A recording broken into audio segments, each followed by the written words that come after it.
Good morning. I guess I don't know if I need to review these things on the screen for people who are listening in, but hopefully you can all see these and know how to connect. So I'm going to go ahead and advance this. I think this is up to me. Yeah, so welcome. I'm Mark Province with Healthcare Authority, and want to extend apologies. Rick McCornack had an unavoidable schedule conflict this morning. He's very committed to working with this group and felt bad about not being able to make it. We did think briefly about trying to reschedule, but given that this is on everybody's calendar, that would have been kind of a gargantuan task. So, but Rick does send his apologies. What I'd like to do, first of all, as a reminder, your mic in front of you, if the button with a little face on it is red, it means your mic is live. If it's yellow, it's not live. I think there's a limit to the number of mics we can have live, 5 of them, thank you, Missy, at one time. So if you're not speaking, you might want to just put your mic on mute. Why don't we go around the room and do introductions? Again, this is Mark Province, Director of the Office of Medicaid Transformation at the Healthcare Authority. Kyle Davidson with the North Sound ACH. Laura Lee, Molina Healthcare. Alan Fisher, United Healthcare. Don Bonder, Southwest ACH. Mark Wackeye with Providence. Rick Ludwig with Providence. Scott Cronlin, President and Chief Medical Officer of Northwest Physicians Network, and invited here by Rick. Terry Card, Greater Lakes Mental Health Care in Pierce County.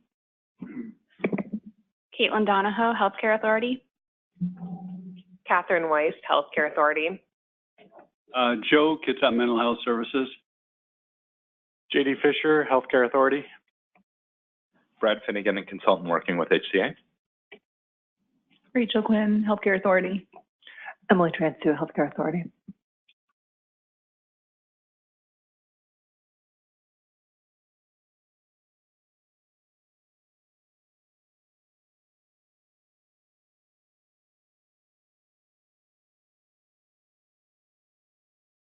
Great, thanks. Welcome, everyone. I'll be very brief on this next agenda item. Do we have the agenda?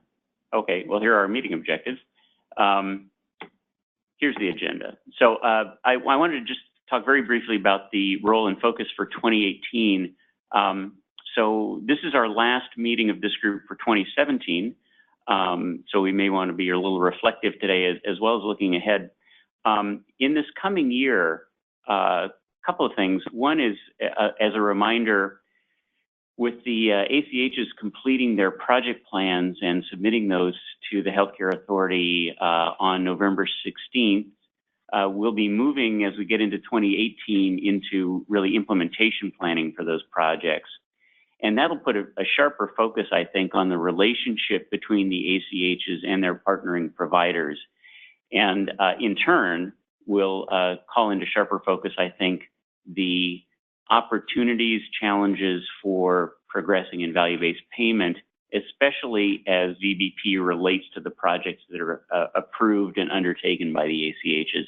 And we'll talk a little bit more about that today, but I'd appreciate it if you could all be thinking about, from whatever particular role you play relative to providers, relative to ACHs or managed care organizations, as you think about the projects that are going to be undertaken, how does that really translate in terms of the relationship between VBP and projects? A little bit later in the agenda, we'll have some discussion led by Manat to talk about that intersection point. I believe, and Missy, correct me if I'm wrong, that we're on a quarterly meeting schedule this coming year. Is that right? So we'll have only 4 meetings in 2018, at least 4 scheduled meetings. So we want to make the best use of those 4 as we can. And so it would be good for you to be thinking about that.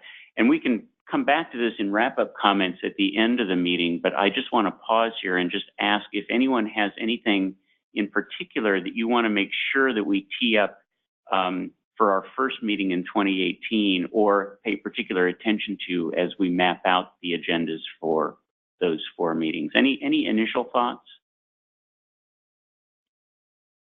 And if not, I do want to come back to this as we wrap up at the end of the meeting. So be thinking about that. So I think with that, I'm going to turn it over to JD. All right, thanks, Mark. I just wanted to take some time this morning to talk about the VBP roadmap that HCA is putting out and give an overview of what the purpose is, what the implications are, and how we intend to use it, and why we even publish it. So just some background, this will be the second iteration of our value-based roadmap. Last year we published our first iteration, and it will be a document that is updated each year. It will provide some updates to our general value-based purchasing activities, and then provide some detailed updates from programmatic perspectives from our employee and retiree benefits programs and our Medicaid and Apple Health programs. So it really serves to reinforce and continue to communicate our purchasing goals, which is to drive 90% of state-financed healthcare into value-based arrangements by 2020. And a part of that, we want to influence the broader marketplace and see 50% of the commercial market in value-based arrangements as well by that time.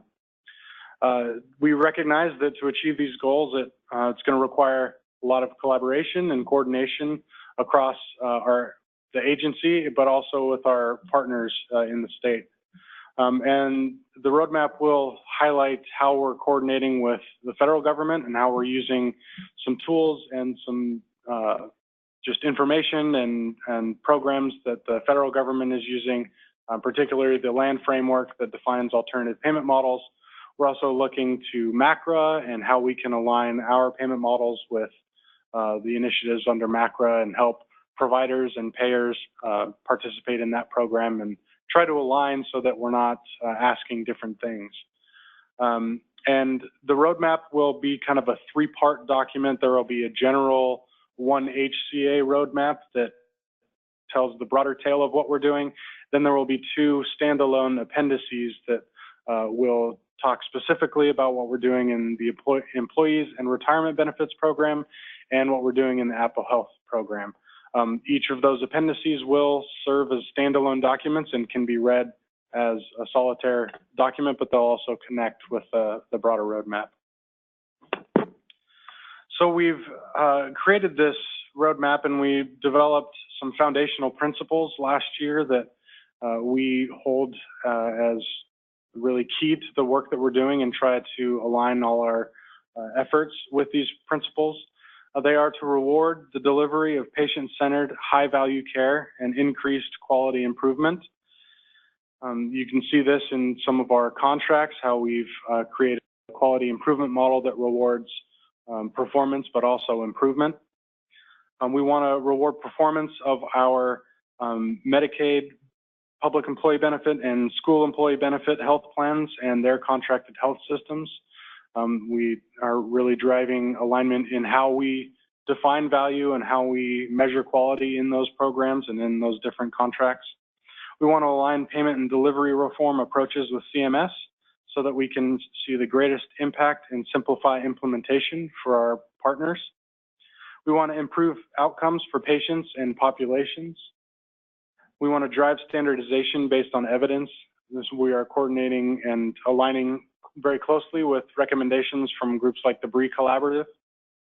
We want to increase long-term financial sustainability of state healthcare programs, and we want to continually strive for the triple aim of better care, smarter spending, and healthier people. And I might add, we're striving for the quadruple aim, and we want to see providers be satisfied in their participation in these programs. So there are multiple purposes for this roadmap. Primarily, it's to raise awareness of what we're doing and to use this as a communication tool to communicate to the state about what our goals are and what we're doing to achieve those goals. We want to signal the direction of our purchasing to providers and payers, both current and prospective partners. We want to share our progress towards our goals and in implementing our various value-based purchasing programs. We want to use it as a way to engage partners as we plan and execute our activities. Last but not least, the Apple Health Appendix is a key deliverable under the SDCs of the demonstration. So it's something that's required by CMS, and so there are certain things that we have to include in there. But I want to make it clear that everything in the roadmap in the Apple Health Appendix is not simply a deliverable to CMS. We're treating it as a document that has a broader audience, and so we want it to be useful for other folks as well. So it does include things that are not required by CMS. So just an overview of some of the programs that are included in the roadmap. Some of the key initiatives that we've implemented are the Accountable Care Program in our Public Employee Benefits program. As we build up the School Employee Benefits Board program, this is something that we'd like to mirror and try to advance. You know, it's not up to us, it's up to the board of that program to decide what they want to do with purchasing, but we think that this is a very strong model that can be adopted for school employees. We implemented a new 1% withhold in our managed care organization contracts that has requirements around value-based purchasing and payments to providers, as well as provider incentives. We just launched Alternative Payment Methodology 4, which is a significant movement away from value-based or volume-based reimbursement for rural health centers and federally qualified health centers. We have launched a multi-payer pilot with two provider partners, which will test the theory that sharing data across multiple payers will, in fact, improve the ability of providers to manage patient populations and engage in value-based payments. And we're closely tracking and coordinating with the federal government and initiatives that CMS is putting forward. There are two key funding sources beyond our traditional state budget to fund these initiatives. That's the State Innovation Model Test Grant and the Medicaid Transformation Demonstration. And we will look for future opportunities to partner with the federal government and other funding sources to advance these programs as they present themselves. So some key activities that are supporting the programmatic changes that we're implementing. The statewide common measure set is huge for us and something that we're promoting in all our activities. We believe that this helps provide some standardization when it comes to quality measurement and definition of what quality performance is. We've used measures from the statewide common measure set in all of our value-based contracts, so the Accountable Care Program and the MCO contracts. We have a quality improvement model that, as I mentioned before, rewards both performance on quality measures, but also improvement on previous performance. And we are using that in all our value-based contracts. And we are using care transformation principles based on evidence, largely from the BRIE Collaborative. And we're really aiming to get the accountability for financial and clinical performance down to the provider level. So it's not just a system accountability, but that each individual provider is aware of their performance and aware of how they can measure it, track it, and improve their performance. Yeah. Based on the MCO contracts and the common measurements that you have, are those public? Yes. The measurements or the measures that we're using? I know the measurements are public, and there's like 54, if memory serves me right. I think it's 56 now. See, I rested. I shouldn't have done that. But my point is are the ones that are currently being embedded into the MCO contracts, are those public? Those are public. Okay, and where would one best find those? So the contracts are available on our website. On your website? Yeah. Okay, great. Thank you. Sure. And some, recognizing that success in these programs and our own purchasing strategies, we can't just base it on our own efforts.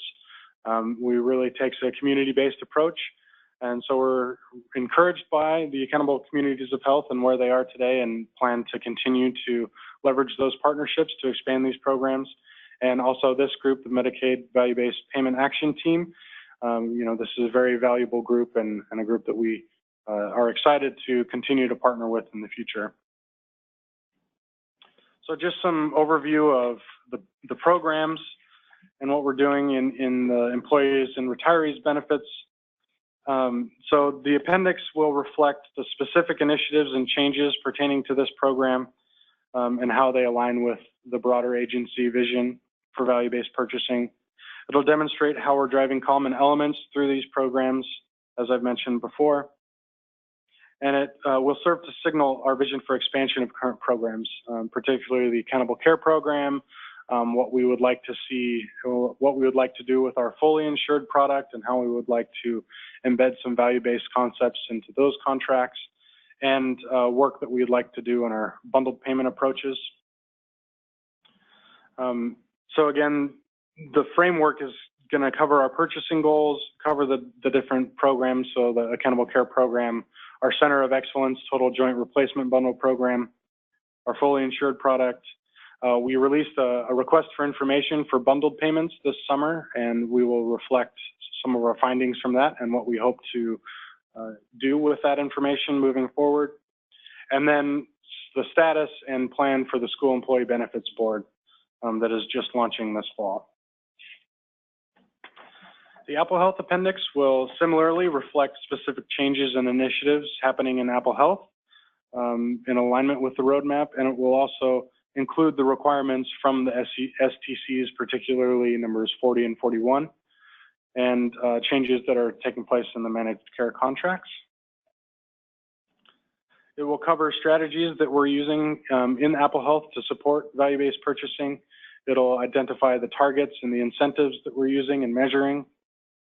And it'll go into some greater detail about the contract, the 1% withhold in the MCO contracts, the reporting requirements for MCOs, and then talk about the surveys that we conducted of the MCOs and the providers around value-based payments. So as a deliverable to CMS, the Apple Health Appendix will be updated annually along with the broader roadmap and the appendix to the Employee and Retirees Benefits Appendix. We will capture lessons learned and best practices that we've collected as we've implemented these programs and evaluated them. It will remain a living document that will exist throughout the demonstration, and it's subject to change each year and adjustment as we learn and as programs are implemented and we face challenges and have successes, and really driving towards our purchasing goal by 2020. And I believe we plan to send the current Apple Health Appendix to CMS on Wednesday. Is that correct, Caitlin? On Wednesday, so tomorrow. And I think that's all the slides about the roadmap. I wanted to take some time to have questions and have a discussion about this if there are any thoughts or questions from the group. JD, will the appendix be available to the public, and could we get a copy sent to this group? Yep, absolutely. They are public documents, and we will definitely That'd be great. disseminate them. Thank you. Did I hear you in regards to the bundle piece? Did you say you put it, I thought it was an RFI, and then you're coming back out with an RFP later in 18?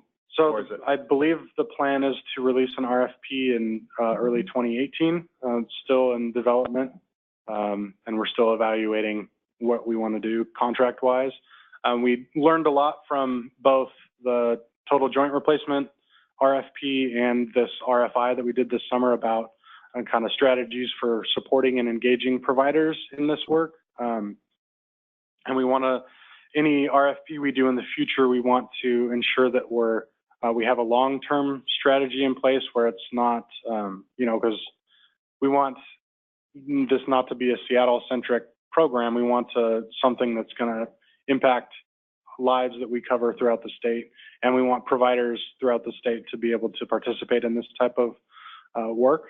So we're balancing some ideas for some more long-term contracting with this bundle that would take some kind of a ramping up approach, where there would be some potential like data sharing and maybe different reimbursement methods initially, and then moving into the more perspective. But we're still working out the details and strategy for that.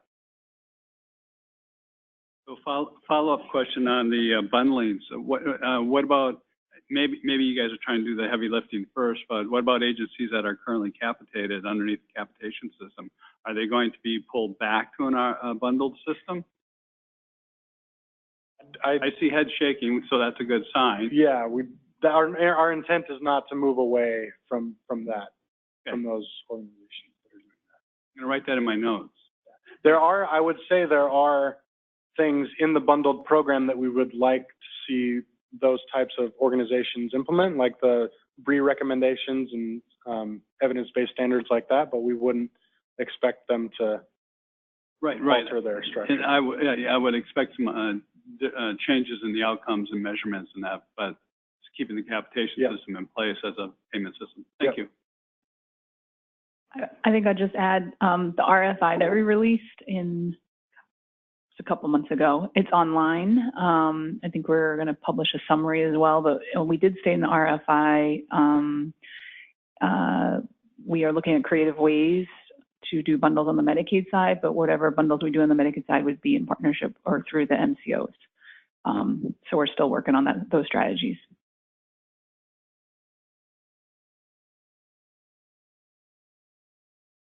I'll go back to Mark's. I know for the wrap up, I'm just thinking in 2018, if we go to 4 meetings a year, besides what's going on with the RFP, with the bundles, and then what's going on with the value-based purchasing arrangement, I think you'd be having a lot of one-off meetings, unless we either extend time for 4 meetings a year or we look at some other cadence. But I think 18 is where the rubber's going to hit the road, and it's going to be a lot more questions.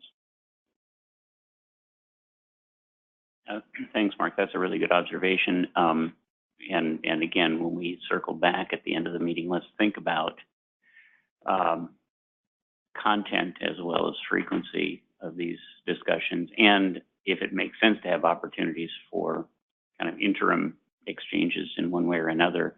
It's easy sometimes for those of us who are focusing, specifically on Medicaid to forget that really for value-based payment, value-based purchasing, we're talking across a number of programs, certainly between now the PEVB school employees as well as Medicaid. So good point.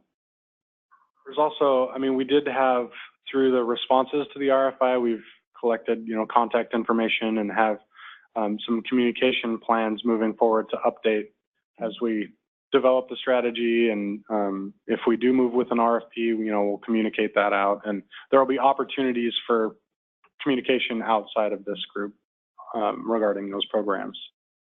And we certainly wouldn't want it to be isolated to, an in-person meeting. We'd be open to other modes of communication. And actually, just one follow-up thought as well, and again, something to think about with respect to this group is membership. I'll also throw in attendance, since we're kind of a small group today. And I know we do have a number of people who do call in, but as we think about the agenda for those meetings for next year, if you have any feedback, any comments with respect to the group membership of this group, attendance at these meetings, does it need to be broader? Do we have the right mix of folks at the table? Keep that in mind as well. If I may follow up on your request at this time, is simply to suggest that perhaps this group have the opportunity to review and vet drafts of contracts that are going out, so we have an opportunity to take a look. Since we're supposedly the pointy end of the spear, theoretically, on what's going on with value-based purchasing, it seems somewhat prudent that we get on the same page as far as what is actually happening as far as contractual land and what's going out the door. It's not necessarily empowering us to do anything. We could possibly be given some recommendation considerations, but I don't see us having enough powers to change things, but at least have the respect to be able to review contracts given our position in regards to value-based payment action team.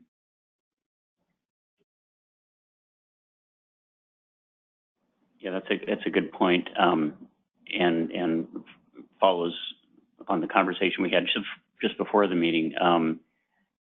I think this kind of falls under the general heading of transparency of information relative to respect for the relationships that payers have directly with providers, and looking for the right balance to make sure that we can understand enough about what's in those relationships to have meaningful conversation around this table without interfering in what are essentially direct negotiations between payers and providers, which is always kind of a difficult challenge, and it's a challenge for a state agency.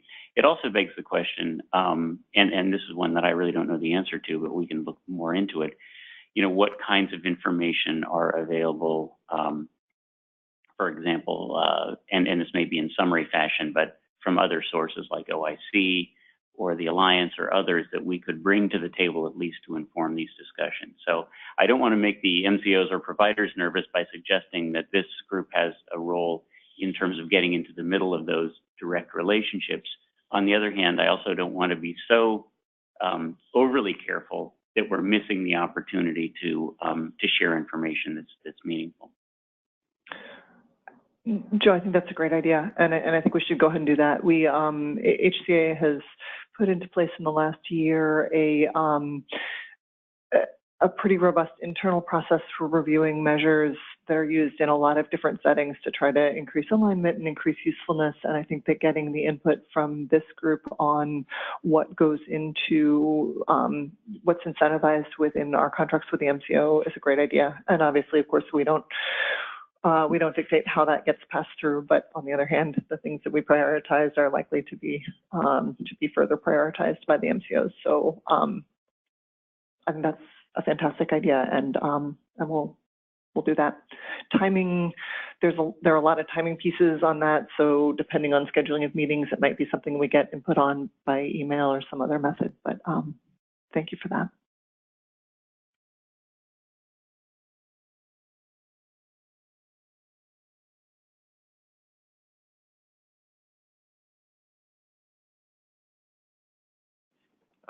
Going back to slide 9 and looking at all the different moving parts here, I think it might be helpful to have some master continuum, some timeline that shows the development process and, you know, specific activities across these, you know, because again, with this many different intersecting parts, having a continuum that the group can go back to, you know, post it on a website or whatever that shows the continuum and the activities and milestones, I think would be helpful. Thanks. Thanks, Bob.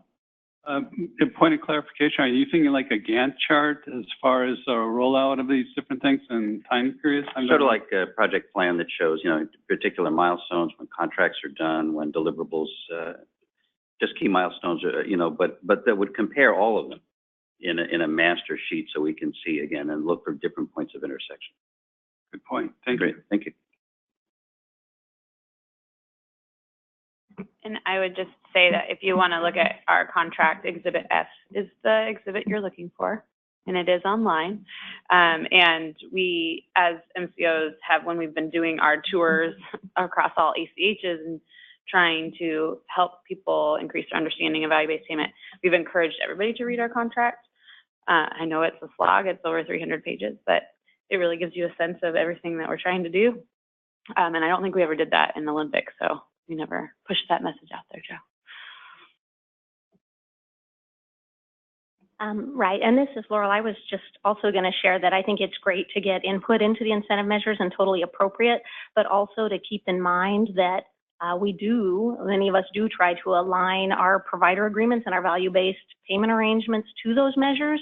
So having a lag is problematic because we need folks to have an awareness and get them into the contracts as quickly as we can for people to have an opportunity to actually have an impact and make improvements on them. So if we weren't to decide till, say, you know, October, November, we've already lost the entire year. So just kind of keeping that point in mind as well is important.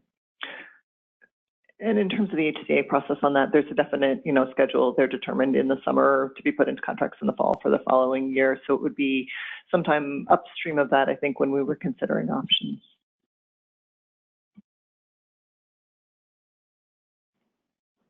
Any other questions or comments for this portion of the agenda? JD, I know the VBP survey, both for providers and payers, went out, and I may have missed it.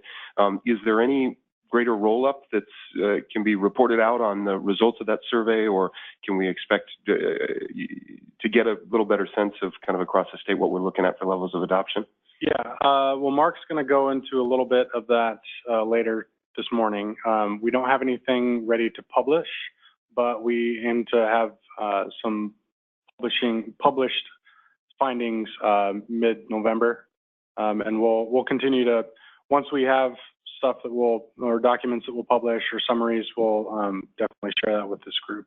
But mid-November is when we expect to put something out on the website. Thank you. I'm going to refresh that information. I mean, it was submitted whenever, we all submitted it, and times are changing, right? And things will know a little bit better, and readiness may be different point in time. So I didn't know if you were going to put something back out in the field or not. Well, we do plan to do this annually. I don't know that we'll have capacity to do a, more frequent update than that, but the plan is to do the survey annually. It'll be a little different. So the provider survey will continue to do annually. From the MCO side, that information is now embedded in the contract, so it's simply a deliverable. I shouldn't say simply, it is a deliverable for the MCOs moving forward. So this will be the last year that to the plans that it's disseminated as a survey, so to speak, but the same information will be reported annually under their contracts.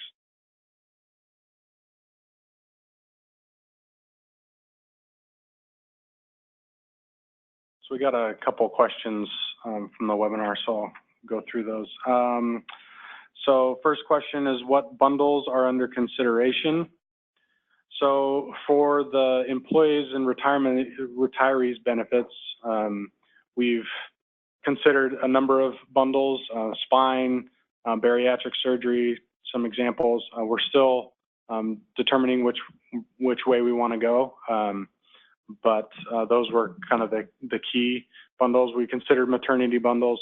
In the Medicaid space for Apple Health, we have not, we don't have a top set that we're looking at. We're still exploring more like methodology and what it would actually look like to roll out a bundled payment or an episode of care type arrangement in Apple Health. So that's where we're at on the Apple Health side.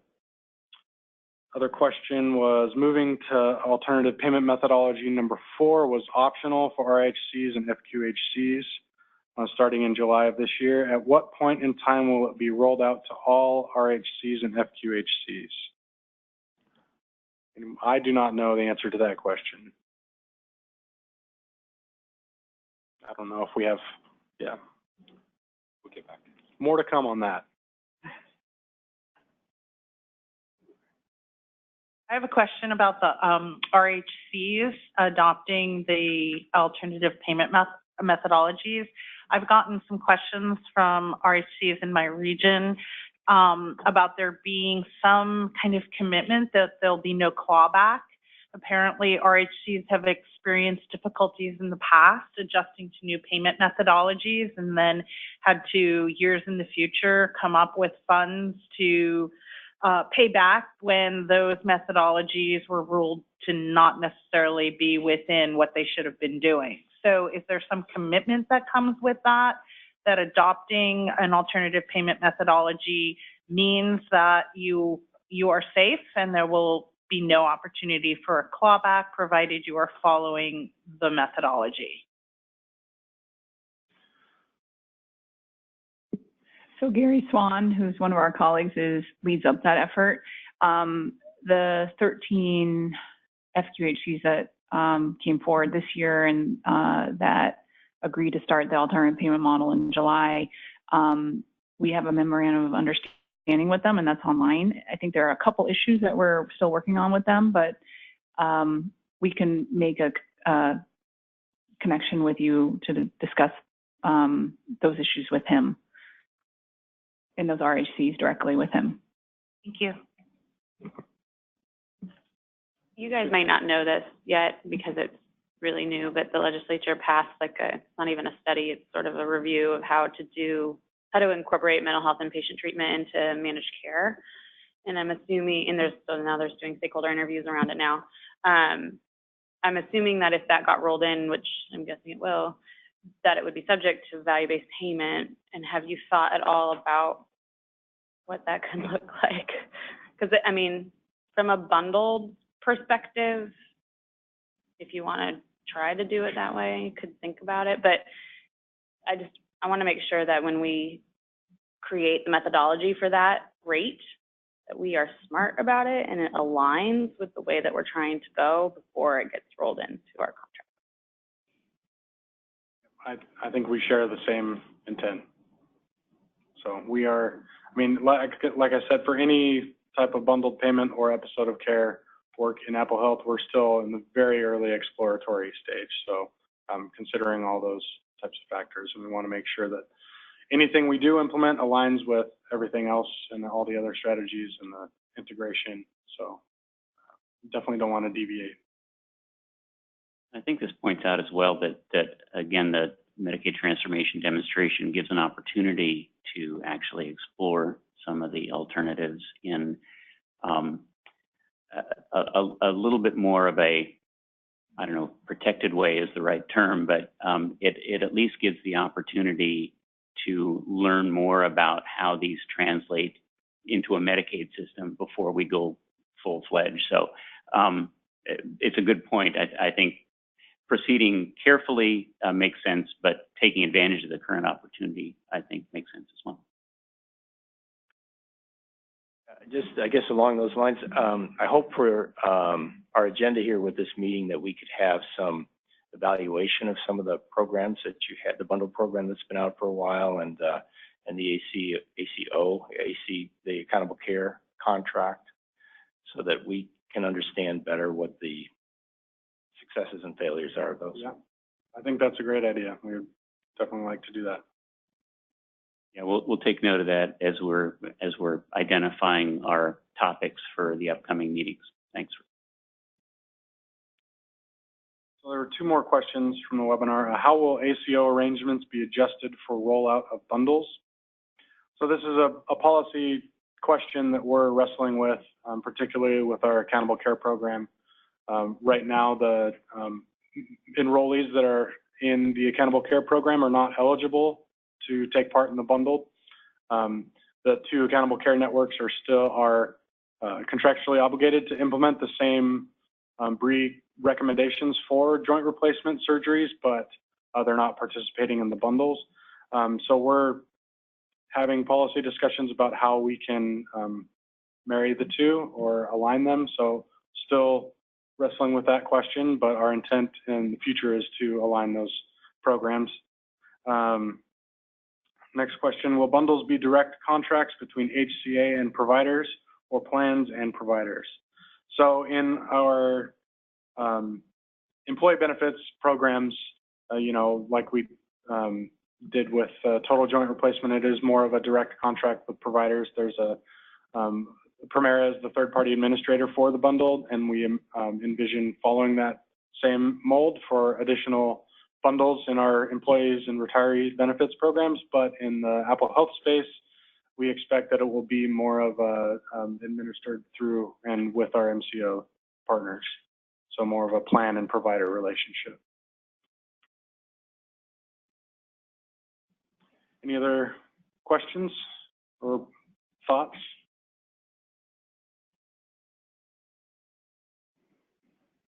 Thanks, JD. Good discussion. So I'm going to do a quick agenda check.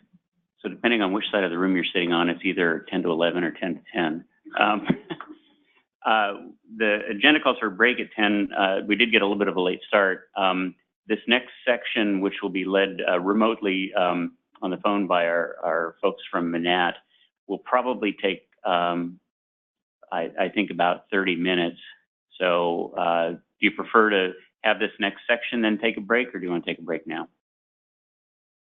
I'm kind of seeing maybe keep going and then take a break after this next section. Okay, so Joseph and Haley, if you're on the line, I will take back the clicker and we can advance the slides for you. Great, that sounds good. Can you hear us okay, or hear me okay? Hello? Yes, we can. Thanks. Oh, great.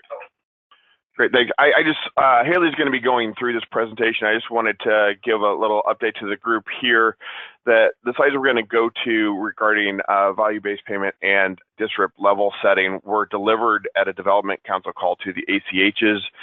Given the role of the MVP action team, we wanted to make sure that this information was shared and discussed with this group as well, and can also lead into the future development of additional materials that are in the process of being put together. With that, Haley, why don't I go ahead and turn it over to you to take us through this as you did with the ACHs. Sounds good. Can you guys hear me okay? Yeah, I think, Missy, can we turn up the volume just a little bit? And I've got the clicker, Haley. We're on slide 18, which is the agenda slide, so you just let me know when you want to advance. Perfect. Thank you, Mark.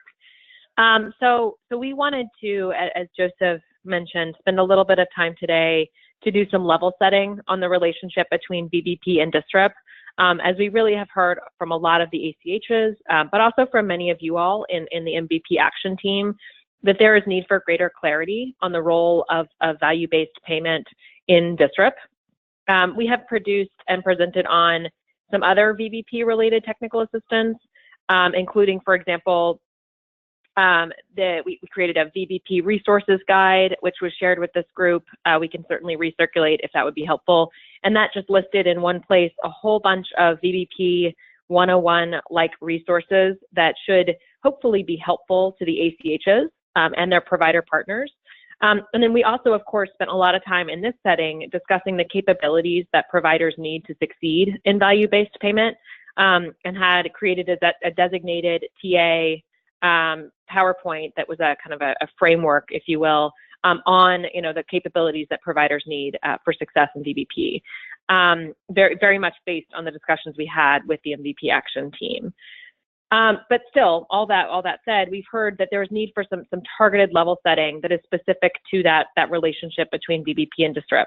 So we have a short deck that we wanted to walk through with you all this morning that, like Joseph mentioned, we did present to the ACHs last week. It feels like weeks ago at this point, and includes just a couple sections that I'll mention very quickly while we're on the agenda slide.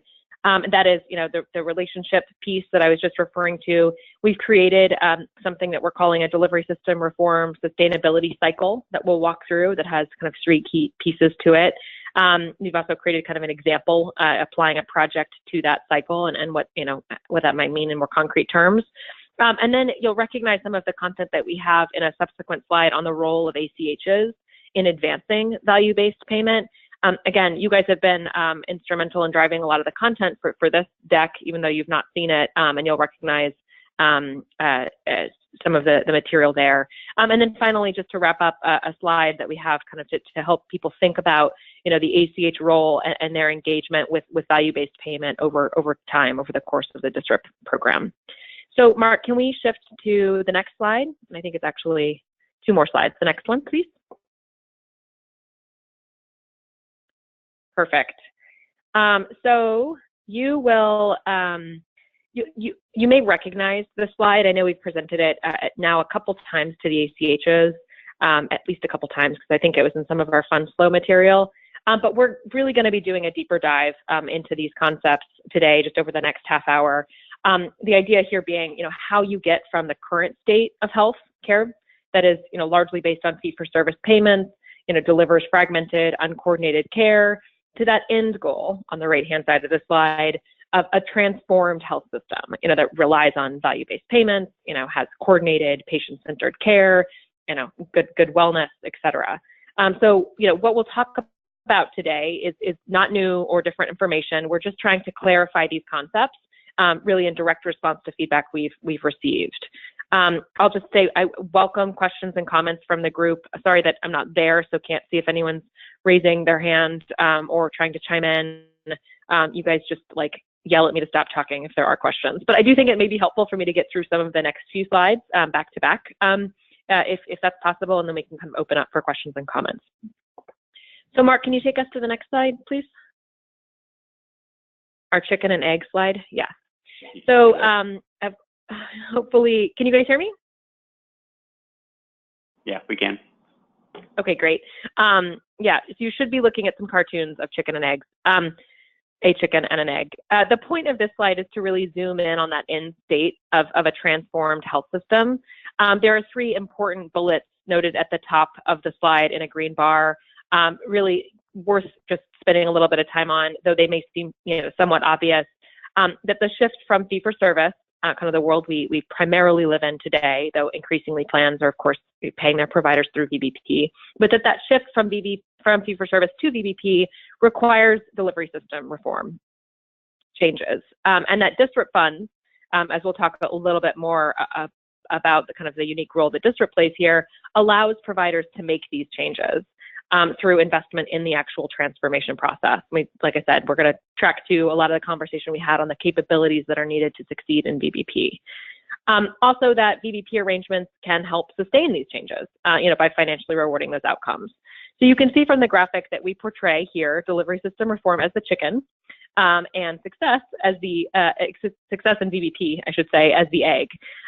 Delivery system reforms helping advance the very capabilities that are needed to succeed in VBP. Again, think about those kind of 6 capability areas that we worked on and came together to create that VBP capability framework. Delivery system reform really advance those capabilities, which can allow for success in VBP. And then conversely, VBP arrangements reward the outcomes of those reforms, those changes, and importantly, provide funding to sustain and expand them. So I'll just say you'll notice a lightning bolt that is DSRIP, and this is meant to represent the fact that DSRIP is really a time-limited infusion of funds that can and should be invested in delivery system reforms. So this investment that is DSRIP can really kickstart efforts to build the capabilities that we've discussed and can help enable success in VBP. Without DSRIP, I'll just say it would be really challenging for providers to invest in infrastructure developments, et cetera. We'll talk a little bit more about that today. Mark's going to, as part of the discussion of VBP survey feedback, there was obviously a lot of comments on the need for infrastructure development, et cetera. So thinking about how DSRIP and the DSRIP funds that come with it can help kickstart investment in those sorts of capabilities. In the long run, given that DSRIP's time limited, without VBP, it would be very difficult for providers to sustain the reforms they're investing in. So if we could go to the next slide, please. Great, thanks. So taking this a step further, we've created the sustainability cycle, really meant to illustrate the codependent relationship between delivery system reform and VBP. And as I've mentioned, at the risk of being repetitive, delivery system reforms and the underlying capabilities needed to implement those reforms are really must-haves to succeed in VBP. You can't do well in VBP without kind of changing your behavior, or at least you can't do very, very well, particularly as you get move farther up the continuum of VBP arrangements. On the flip side, VBP arrangements are really, in the long term, a must-have in order to fund and sustain those delivery system reform changes, that behavior change that hopefully is being made. So if we walk through the cycle here, you'll see DSRIP on the top left, providing through project incentive funding an infusion of dollars that fund those interventions. And we'll talk about those interventions a little bit more, taking the form of DSRIP projects that the ACHs are so familiar with. Following the green arrows clockwise from the top of the cycle, you'll see that these delivery system reform interventions, in theory, and that's really the big question, should lead to higher value care. That's the overarching goal of all of this, right? So defining higher value care as improved quality and lower cost of care.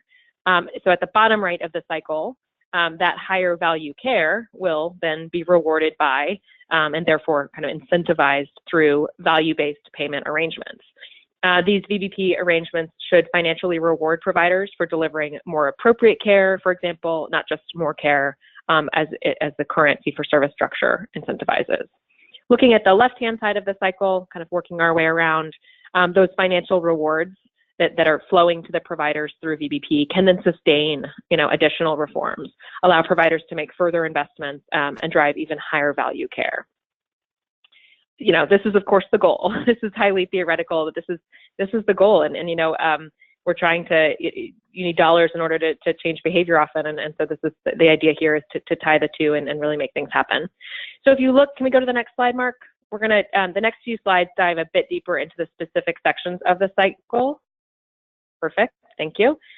So first at the top of the cycle, which shows the infusion of DSRIP funds into the delivery system, reform cycle.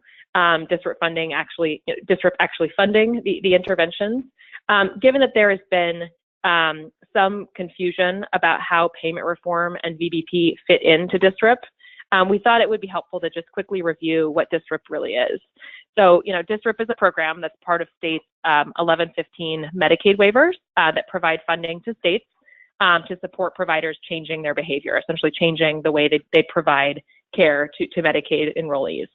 Under DSRIP, payments to providers are linked to performance, obviously, on specific sets of kind of quality and cost metrics, focusing on, there's several things here that are important to mention: infrastructure development, delivery system design, population health management, things we've talked about in this context, clinical outcomes. The focus of early years in DSRIP is typically on infrastructure development and system design, process-based measures. This will, of course, sound very familiar and be very familiar to the ACHs that are kind of living at the center of DSRIP here in Washington. But in later years, in most all DSRIP programs, the focus shifts to outcomes-based metrics. So assessing clinical or population health improvements. Just a note at the bottom, I think I've already mentioned this, but DSRIP being a temporary source of funding, it's not just forever dollars coming from the federal government and the state government. So to truly reform delivery systems in the long run, states have to ensure that other payers, including primarily Medicaid managed care organizations, but also importantly, Medicare Advantage organizations, Medicare, commercial plans, et cetera, are embracing kind of this shift, this payment reform aspect of delivery system reform. So we're going to talk a bit more about that, but it's really critical to just mention that other payers beyond just Medicaid are already, but hopefully more so in the future, are participating in this effort. So DSRIP is, at the end of the day, a Medicaid program. Just want to confirm, can you guys hear me still? Yep, you're still good. Wonderful, thanks. So, and I'm trying to go through this quickly because I know we've got limited time and I want to hear, questions and comments from the group. But if we can go to the next slide, Mark. I've lost track of the slide numbers. Perfect. Slide 24. Yep. Yes, thank you. So now we're looking at the top right-hand portion of the cycle, delivery system interventions actually leading to higher value care. So this is really the point of DSRIP, right? That through implementation of targeted delivery system reform interventions, each DSRIP project is intended to produce higher value care. And we'll discuss on the next slide, producing higher value care then enables success in VBP. We're not doing all of this just to succeed in VBP. VBP is a tool to try to incentivize delivery system reform and really incentivize delivery of higher value care. So this slide includes content that is in the project toolkit that, again, I know the ACHs are very familiar with. Those of you familiar with it will recognize the list of projects here, which, as indicated in the toolkit, are all intended to improve quality and reduce cost. There are many, many different strategies that can be pursued for each of these projects, 2A through 3D here. So we didn't want to spend time on specific strategy for a specific project. So we do have an example slide that has a kind of hypothetical that we can walk through that walks through the cycle. But what we include in the value add column to the right, just the whole point of each of the projects, right? Which let me just close the door here. Which just shows kind of the overarching point, like how higher value care is manifested within each project. It's critical, I want to just point out before moving on to the next slide, that ACHs work with provider and MCO partners to identify which strategies, which specific interventions will be most valuable, most effective at yielding higher value care in the regions, but also most valuable to the MCOs and to their members. And I say that because when we think about the sustainability of interventions, including and incorporating early kind of MCOs in the process of developing the projects is really critical because, again, they will be the entities that are going to be paying the providers and hopefully doing so through VBP in a way that sustains many of the reforms that are paid for by DSRIP. I'll just say one more thing on this slide. in thinking about transforming the system and the central role of VBP to that effort, I think a lot of the focus has been on the project, and each ACH needing to think about how specific interventions they're pursuing for their projects connect to VBP. I think that's a critical piece, and I think that's where ACHs are, and we spoke with them last week, and I know there are some of you in the room, thinking it's been a bit puzzling. There's been a big focus on the projects, which projects to pursue, how to pursue them, who to enlist it in doing so, but needing to keep in mind as that process is undertaken, how the interventions will produce better quality, lower cost, and can be rewarded through VBP in the long run. That's the critical piece here. So Mark, if you could take us to the last cycle slide, the next slide, that would be great. Perfect, thank you. So finally, the bottom and left-hand portion of the cycle, it brings us to VBP, calling out that higher value care is rewarded and sustained by value-based payment. So, what is VBP? I know that I'm talking to the Medicaid Value-based Payment team here, and I know you guys are all familiar with this, but we thought it would be helpful to kind of reframe VBP or frame it in at least a new and slightly more simplified way, just to clarify. I'll just take the opportunity now to mention that we've been working on some slides that provide, detailed examples of the, specific HCP LAN alternative payment methodology framework, the LAN framework, if you will. Each of the categories we're very focused on: category 2, category 3, category 4, and what each of those means. We've got some examples that at each level that provide hypothetical arrangements that I think could be helpful, and we can talk in the future about when you guys will see that, and would love your feedback there. But for the time being, I think there's just a kind of high level setting needed on VBP, perhaps less so with this group, but definitely we thought it was helpful with the ACHs, and then importantly with their provider partners that they're working with. So the slide here shows that generally VBP can take one of two forms. The first of which is providers receiving bonus payments or paying penalties for meeting or not meeting metrics that then help the MCO, the payer, meet related quality or cost goals. So the idea here is that the provider is not taking all of the risk for a given population. They're merely receiving bonus payments and possibly also penalties associated with a specific set of quality or cost metrics. That then, the payer is still sitting on top of the risk and managing, performance on cost or quality at a higher level. The second form here is providers taking on the risk themselves. This could be for a population, for a subset of benefits, for an episode of care, services that are part of that episode of care, and would then retain that reward or penalty associated with cost and quality. So the provider really taking on the risk, be it limited or quite broad and comprehensive risk in a global capitation sort of a structure, but that is fundamentally different from kind of the first form of VBP, the kind of limited risk. The bottom box here, I think we've tackled, but the idea here that DSRIP projects are really intended to help providers develop the foundational capabilities, and we talked a lot about DSRIP as this infusion of funds to do so, that could drive improvements in the ability to deliver higher quality care and be rewarded under either form of VBP. So DSRIP's not exclusive to one or the other. These two forms that are outlined here track to different categories and types of VBP on the LAN framework, but really, DSRIP's underlying goal is helping change the way care is delivered, and that VBP in either of these two forms can help incentivize and promote and sustain those changes. So I think we can quickly go through the next slide, which just provides a hypothetical example of the cycle. Perfect, thank you. So we have here just a very high level and again, highly hypothetical example. We picked a project that wasn't Project 2A because I think Project 2A is picked often as the example project.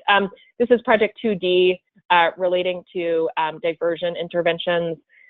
If you kind of walk through the cycle quickly, DSRIP funds available for Project 2D would be earned by the ACH and its partners, which would then be funding, for the purposes of funding, an intervention related to diversion. from the emergency department. So here we've got emergency department diversion project. Can you all hear me? I'm getting a little bit of feedback. Nope, you're still good. Oh, wonderful, great. So emergency department diversion project for which you'd have a dedicated care manager that's hired and working at a large health system and in their emergency department. So dedicated care manager in this health system's ED. That's the intervention here. Because of that intervention, now I'm kind of following the arrows around the cycle, we would, again, in theory, hopefully see fewer non-acute ED visits take place, resulting in reduced costs and hopefully increasing appropriate use of primary care. That's the goal. This is potentially one strategy, one of many that could be used to divert folks from the ED department, from the ED, I should say. That would then kind of produce higher value care, again, as defined by increased quality and lower cost. And so let's say this health system then entered into an APM, an alternative payment model, involving a gain sharing arrangement. So, you know, I think in the appendix, we include the table of LAN, you know, VBP categories, but that would be a 3A, you know, a VBP arrangement where the health system is then receiving a bonus payment for meeting certain metrics relating to that are proxies for reducing costs and increasing appropriate use of primary care. So in receiving a financial reward for doing so, as a result of this intervention, this care manager being hired at the large health system, that health system could then use the gains from that VBP arrangement, that kind of shared savings, to sustain that dedicated care manager's salary post-DSRIP. So when DSRIP dollars go away, how is the health system going to pay for that salary? They could do so through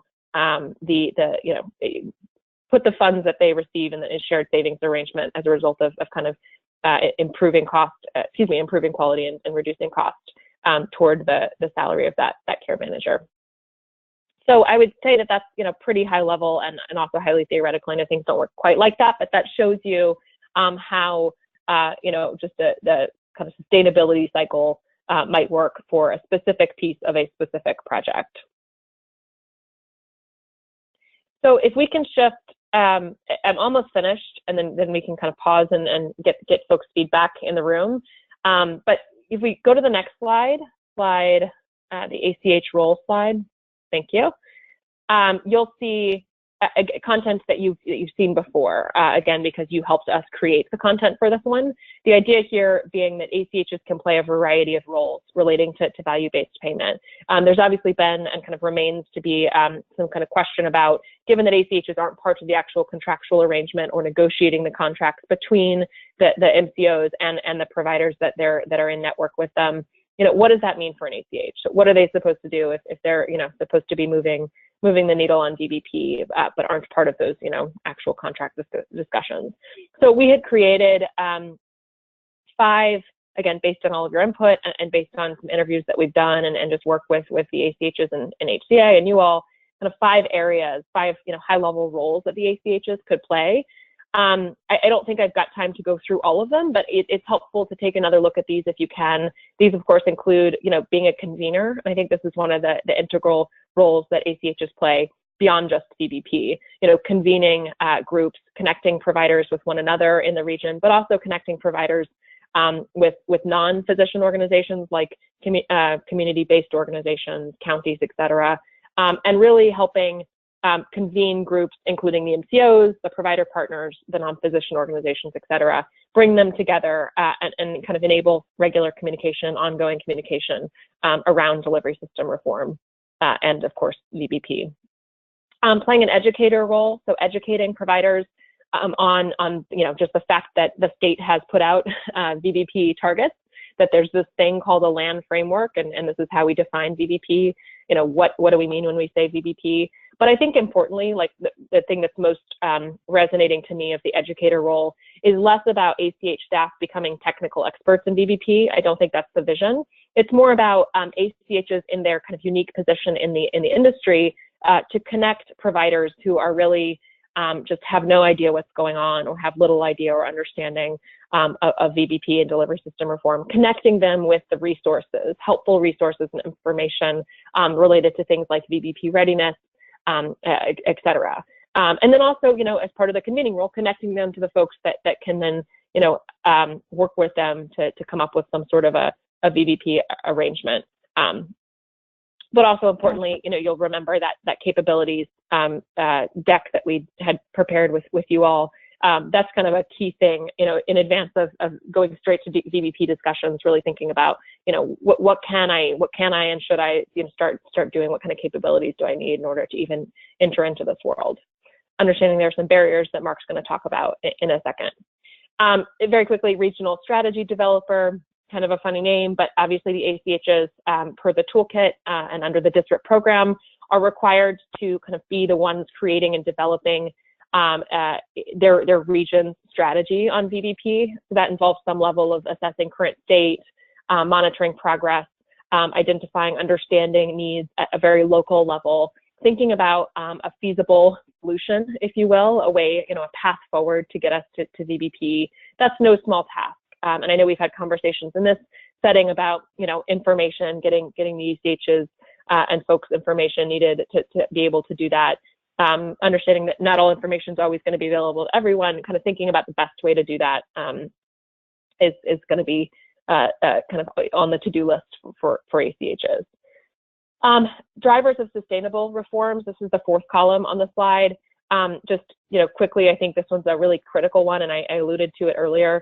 Really thinking about the fact that, these projects can't be created in a vacuum, driven solely by what's in the toolkit. We need to be thinking about how we can make these projects sustainable. And that's where the MCOs and VBP come in. And so really making sure that the ACHs and the providers are working with the MCOs early to define new projects, to develop those projects, and make sure they are, to the extent appropriate, in line with, what's required of the MCOs. And what the MCOs are kind of putting in as part of their agreements with the providers. And finally, and also importantly, just an advocate for practice transformation change. I think in one of the MCO interviews, somebody used this language that, the ACHs could step up and be practice transformation champion. They've got this kind of unique role to do just that. And so kind of over the course of the DSRIP program, providing support to and advocating on behalf of providers and the partners that ACHs are working with in their region, and can, specific to developing VBP capabilities and of course other things. So my last slide, and I'll stop talking. If we can just go to the final slide, Mark. Thank you. This is just, I listed all 5 of the roles that are actually in the bottom of the slide here, the potential ACH role section. The whole point of this slide is to say that, the ACHs should be doing some part of all 5 of those roles.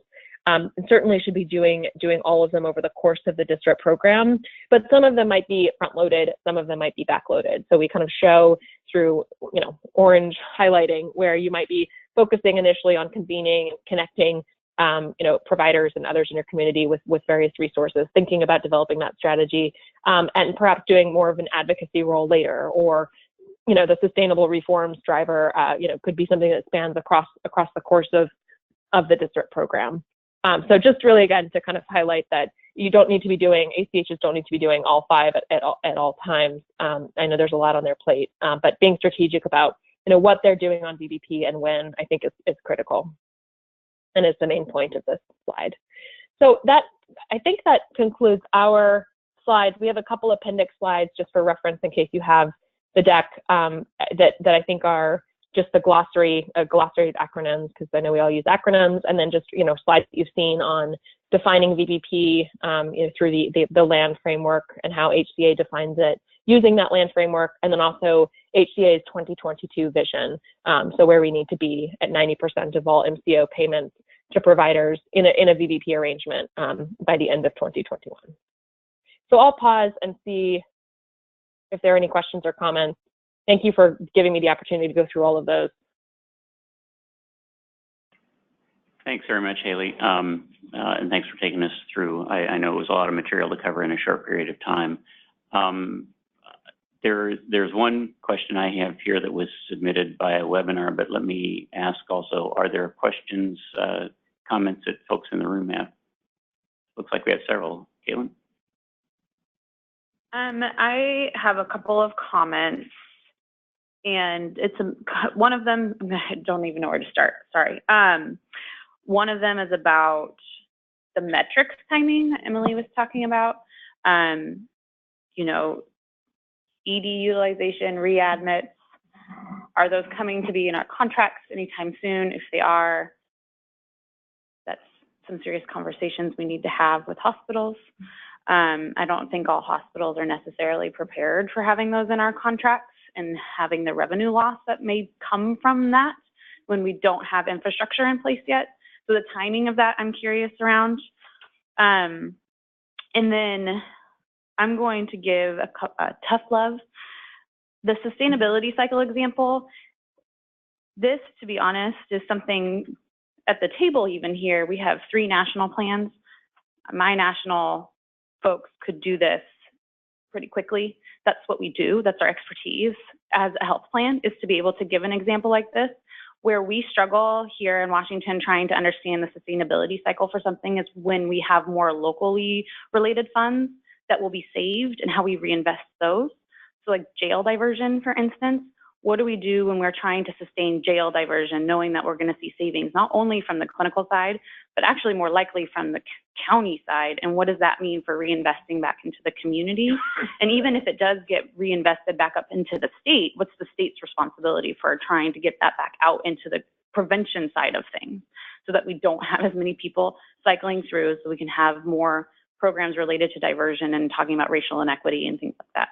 And then my last comment would be, you know, you guys did a great job, Manat did, of developing a chart of provider capabilities that need to be in place to move along the spectrum of VBP. And one of the things I'd really like to see ACHs do, and I think it's more on a statewide level, I don't think it needs to be developed region to region, but to have those broken into what an actual assessment would be for providers, that we could see them moving along the continuum and getting DSRIP payments for moving along that continuum, so that we can understand where providers are at and they get rewarded for putting the investments in place to move along that continuum. And then it's easier for us to be able to sustain them as health plans because we understand who can do what, and we can approach them with the right payment methodology that would work for them. So something tangible like that would be really helpful. The one that comes to mind is in Colorado, their RICOs. I don't know what that stands for anymore. But Regional Care Coordination Organizations, I think, they actually did like an integration to have an integrated care spectrum, and for people to have an assessment, understand how to move along that spectrum. To do something like that here for VBP would be really helpful. Since we do already have BRIE and things like that, we don't necessarily need it as much for integrated care. Thanks, Caitlin. I don't know how to. Oh, go ahead. Is there somebody else chiming in? This is Emily. I just wanted to respond briefly to the metric piece. I think things like ED use and admissions are. I don't think they need a VBP metric incentive to be incentivized for you. You're paying for them, and a lot of utilization metrics are built into VBP contracts independent of. So I think the question of whether those end up as kind of part of the list of 9 isn't necessarily intrinsic to whether you're really working with your providers to incentivize those. I mean, I agree that any change that we make in a metric needs to be sort of brought out soon enough. But I think our assumption would be that those are incentivized by the very nature of capitation contracts, and not necessarily sort of primarily whether they're also separately there as a metric. I think all these are really good points. Yeah, I think it just depends on the kind of, if they don't have a capitation contract, that might not be, I mean, they may just want to do a bonus payment contract or something like that, especially small rural hospitals, but that doesn't necessarily get us to our 50% of having advanced payment models as managed care, because they're going to have a population that can be covered more, so our payments to providers are going to be higher. So it's how do we balance those things? I'm not sure. Yeah, I agree. But I think we leave that to you, right? We have things that we incentivize you on, how and whether any of those metrics are sort of fed forward. I mean, the assumption they should be fed forward on some level. They have to be fed forward in a value-based way. You shouldn't be picking other random metrics and making things more complicated. But in terms of which of the incentivized measures you put in contract, there's nothing that says if we don't have an ED metric in there, you can't be building utilization into your contract. So I think it's a little bit more at your level with them, and then we're measuring that overall. Are they fitting into categories? And I agree with that. I think my concern is when we're having conversations about DSRIP, I think the expectation on the ground is that those will end up in our VBP metrics, so that there is more incentive for hospitals to be able to figure out how to make those changes. And so I personally would rather get my direction from the state than from a regional entity that isn't even a state affiliated entity, because my contract isn't with them, it's with the state. And so I don't, I'm a little worried about taking direction from the ACH around what I should put in hospital contracts to make sure it aligns with DSRIP versus it being related to what the state wants to see in value-based payment moving forward to incentivize those hospitals to change. Yeah, I think we may be talking about a mix in a way, because where the ACH can, I think, help is in advising you how effectively those incentives are translating into the provider community. And so I think it's probably going to end up being a combination of direction from the state and that kind of feedback cycle from the ACHs. Don? And Mark, one of the things I'd probably say as well is that it's really like a bunch of different entities that are kind of involved here at different levels, that ACHs are creating projects and they're trying to incent providers for those projects. And then there's the sustainability portion for the future, which MCOs may have a bigger hand in if that matches what they're incentivized for. And there probably needs to be an alignment as opposed to necessarily one driving the other. So I don't necessarily see it as the ACH is telling the MCOs what to do, but there probably should be some kind of conversation that, as you said, the ACHs can let the MCOs know what's working from an incentive perspective and what the goals and the desires are, and there can be an alignment that takes place between them in order to support sustainability. So I have an overall issue with talking about all of this stuff as projects, and a year into this, I'm still not over that. So you'll have to forgive me. I am thinking about our work and how DSRIP supports our work in terms of systems transformation and how we get our care settings and our service delivery settings to transform how they operate. So when I think about community care coordination, and that the toolkit required that one evidence-based strategy be used, which is the Pathways Hub, every ACH who chose to do community care coordination, which is tremendously important to do if you want to achieve the goals you want in clinical integration and systems transformation, we don't have a payment model for that, because the MCOs are being asked to pay for that as an administrative expense. How does that get to value-based care? If we're going to be linking DSRIP, the toolkit, the ACH work, the MCO work, it all has to come together. You can't put it in another bucket and say, well, that's your choice if you want to participate or not. So when we're looking at these models, these are great models, but we really need to move to what are we actually instituting on the ground? Because right now I'm putting in a project plan template that says I'm doing pathways and care coordination, and I don't have one of 5 MCOs that are agreeing to pay for any of that work. Not in my ACH and not in the other 5 or 6 that will be putting in those projects. Those projects will not go forward without an MCO partnership on slowly starting to figure out how we move care coordination into the cost of care column so that MCOs can appropriately account for that, capture it in premium, and then pay based on value. And if the state's going to continue to say that's just an administrative expense, I'm pretty sure I'd put a lot of money bet on that project will fail. So I think we have to shift from the models to what are we really instituting on the ground? And maybe then we'll actually start to get somewhere, because the models only work if you implement them in a practical and feasible way. And I'm writing my project plan and I'm cranky.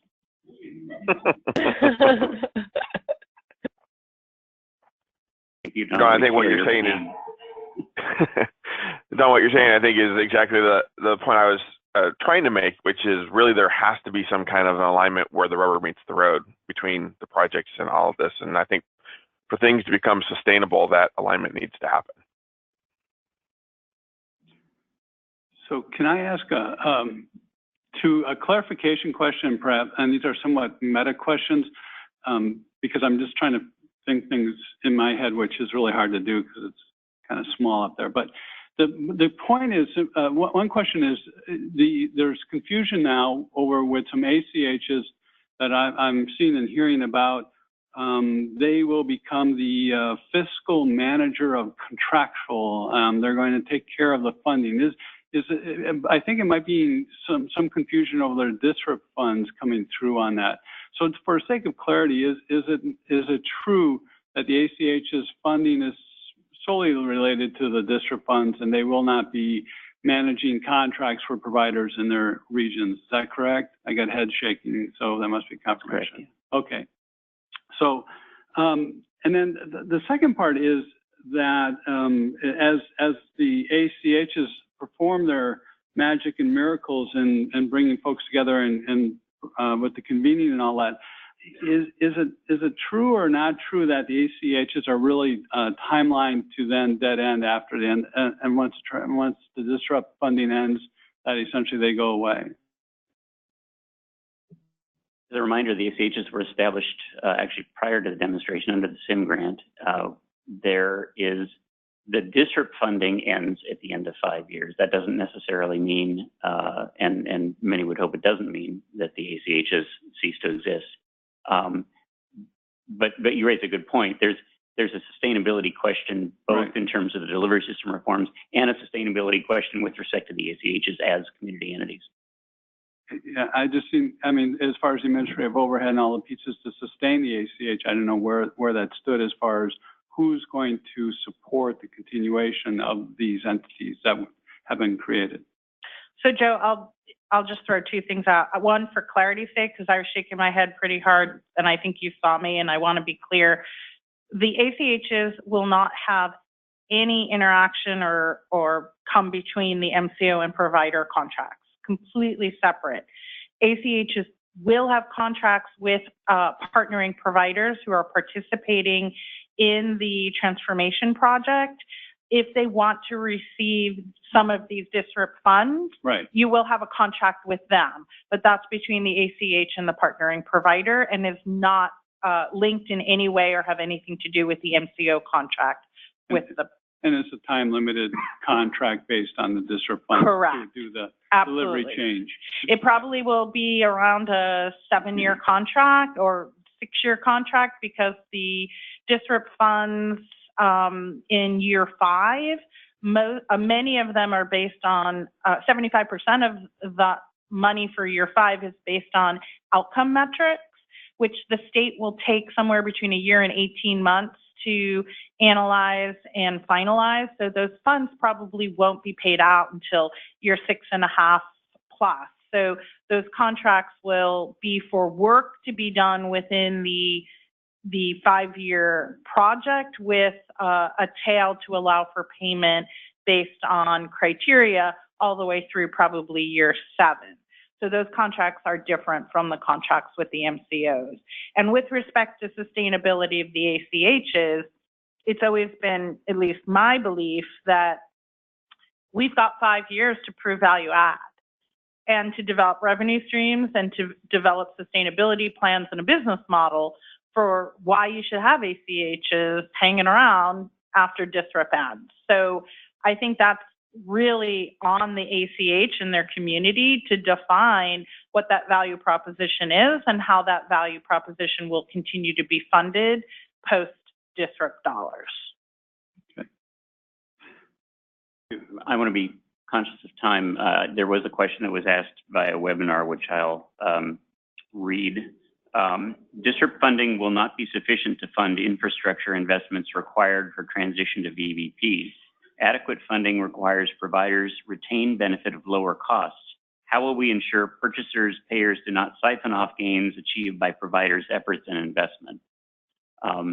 So it goes to the notion that there is this reinvestment and this opportunity essentially to capture and share savings.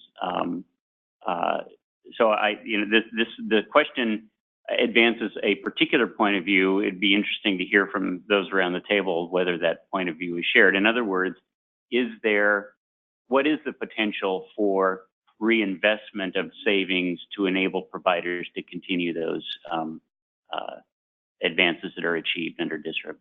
Any takers? Go ahead, Laurel. I talked already. Well, I was just going to say that basically the nature of our VBP arrangements, and that's, I think, also maybe something to really think about, is that we are reinvesting them back into those providers who've helped us to achieve those savings. So that's part and parcel of what's negotiated and put into those agreements. I think the piece that maybe should give folks pause is that there's perhaps an assumption that those same savings are also there to sustain, ongoing ACH work or other things of that nature. And if we've already committed, which to a large extent we have through VBP arrangements, to pass those back to the providers, then there needs to be a bigger conversation. Providers, and also I think Caitlin mentioned earlier, other aspects of the system in any given community that are also achieving savings would need to be brought to the table, and we'd all have to talk about that together. And I would just add that at some point in time, we will level out in the investment in healthcare that we need in our state. So there will be savings, but only for a certain point in time. And then we have to start looking at what do we do to just make sure we can be on trend and keep the population healthy. So just regarding value-based purchasing now overall, because everyone is saying like this is a new holy grail, but it's not, because we've been doing value-based purchasing throughout the state in different capacities. And my colleagues I speak to, and unlike Will Rogers, I only know what I read in the newspaper, but in my case I only know what I hear from my colleagues, is that the value-based purchasing really is not that much of a game changer for them as far as their ability to come forward. So do you guys have some evidence or something we could I could actually shift their way to demonstrate that this is not the case, that value-based purchasing really does make a credible evidence-based difference?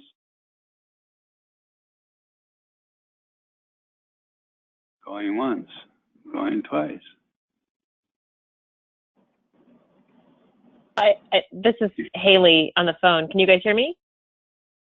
Yeah. Joe, I don't think the question was directed at us necessarily, but I would just kind of break it apart into two. One, I think is there evidence that delivery system reform, achieves what we're hoping it achieves, higher value care? And then, to perhaps maybe more directly your question, is there evidence that value-based payment, in whatever form it takes, and of course it can take many different forms, appropriately rewards, incentivizes, funds, pick your verb, that those reforms. And of course, there's a ton out there nationally about really on both sides of each of those two questions.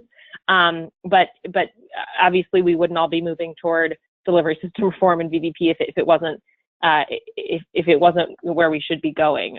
So we've pulled together some, as part of our just VBP Resources Guide 101 efforts, I think that there might be some evidence in there, but we can certainly point you to kind of what's been pointed to nationally on the evidence in support of delivery system reform and also VBP to support that. I think there's still debate on certain arrangements like bundles, et cetera, and maybe folks in the room can speak to their own experience, but that's just my chiming in. So if I may interrupt you, because I'm glad that you're speaking to this, my question would be then, have you then also figured out the whole attribution issue that comes down in value-based purchasing that we could see examples of for clarity? Have I figured that out? No. I don't know if Joseph wants to chime in, and I'm not. Wait. You're the consultant. Totally... You're being paid for this. Come on. No, Joe. I don't think I totally get the question. Have we figured out attribution? I mean, are you looking for greater information on how attribution might? I'm not sure I'm following the question. You understand the issue of attribution within value-based purchasing, yes? Yes, yes. Okay. So application of attribution, I mean, I got people tripping over themselves who is actually going to claim responsibility for the return on investment with the value-based purchasing, who actually is making the difference. How do we attribute that savings to the folks upon the realization of these professed savings? Yeah, I mean, I know that I've spoken with some of the MCOs in the room, and I don't know and I know you guys have done some thinking about attribution and the kind of issues of folks thinking they've got the same people, different folks thinking they've got the same people, and all the other various nuances of attribution. But I wonder if the MCOs want to chime in here. Or maybe what we're highlighting too is that there's need for more real TA or clarification on this piece, something that would be helpful and actionable on attribution. And one thing I just want to say before the MCOs chime in, there is going to be a session on December 6th where one of the PPSs from New York is going to talk to exactly how they're going to take attribution on providers for different measures and how they're going to look at the results for that and distribute funds based upon it. So on December 6th is when that session is going to be had. This is Caitlin with the Mayor Group. I would say that if we can have a work session on attribution, that would be helpful, because it's not just about attributing savings. It's about attributing oh my God, I've lost my train of thought. The members, but the amount of money related to that member and total cost of care. There we go. And whether or not the provider is responsible for the total cost of care when we have to assign members to a primary care provider, which makes more sense for them to be responsible for the total cost of care. But if we can't have a good care coordination system or housing in our state, then how do we hold them responsible for them going to the ED because they can't get housed and that's the only place that they can get shelter? So that's the kind of challenges that we're struggling with right now. It's an attribution in the whole perspective of value-based payment. And honestly, we might not be able to figure that out until we can fix our housing problem here, which is a different topic. There you go. But realistically, right now, it is buried into each one of the MCO's contracts with the providers, that attribution methodology, if it's a risk-based contract. So it is left up to 5 of us to figure out. We may have 5 different methodologies for patient attribution, so that which would follow then the total cost of care and how that gets calculated in a risk-based contract. So standardization is only insofar as we happen to be the same. So this is Scott Carlin from Northwest Physicians Network, and we serve as an aggregator of 1,100 private practicing physicians in Western Washington, and we've been doing global capitation for a long, long time. And I think so many of the, my personal bias is that we've really painted ourselves into corners at times with some of the incremental approaches we've taken. And attribution is one that really gets me, because it's like driving down the freeway while looking through the rearview mirror to see what I might have been doing, as opposed to having prospective payment.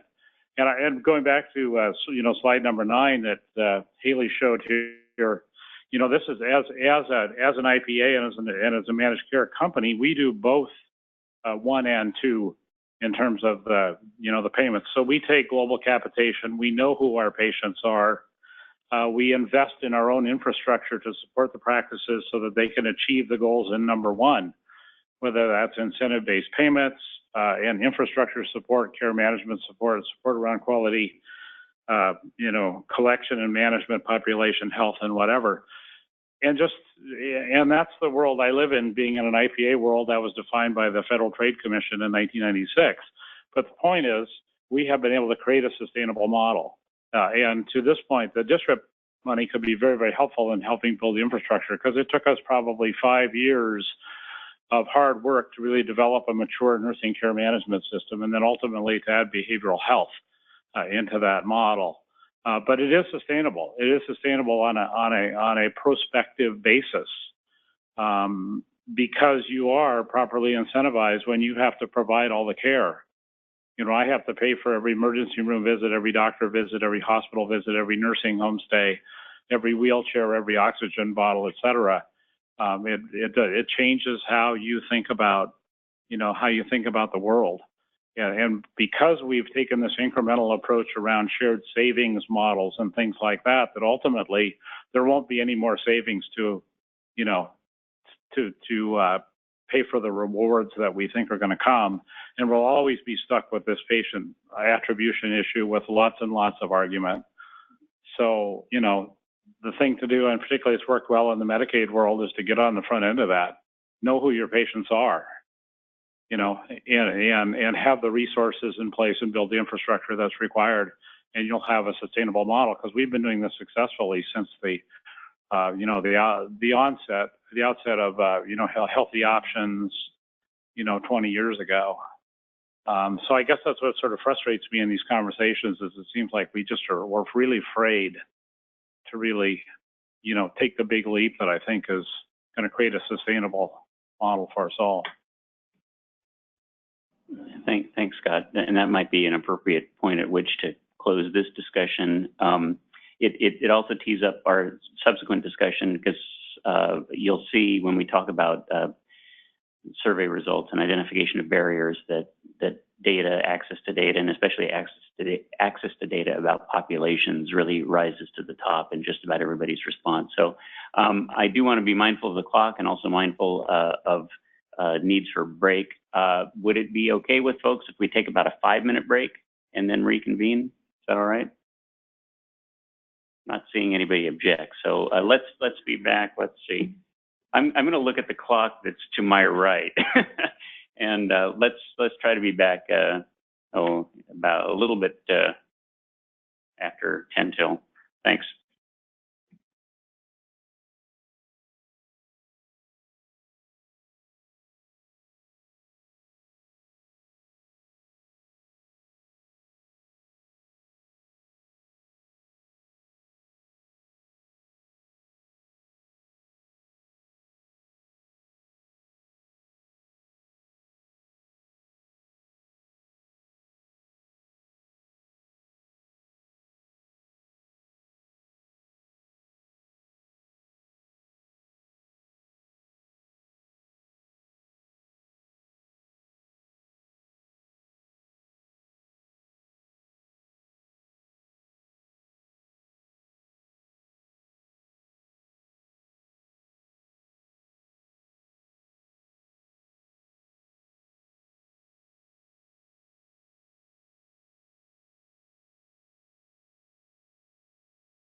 Okay, if people can kind of make their way back to their seats, that'd be great.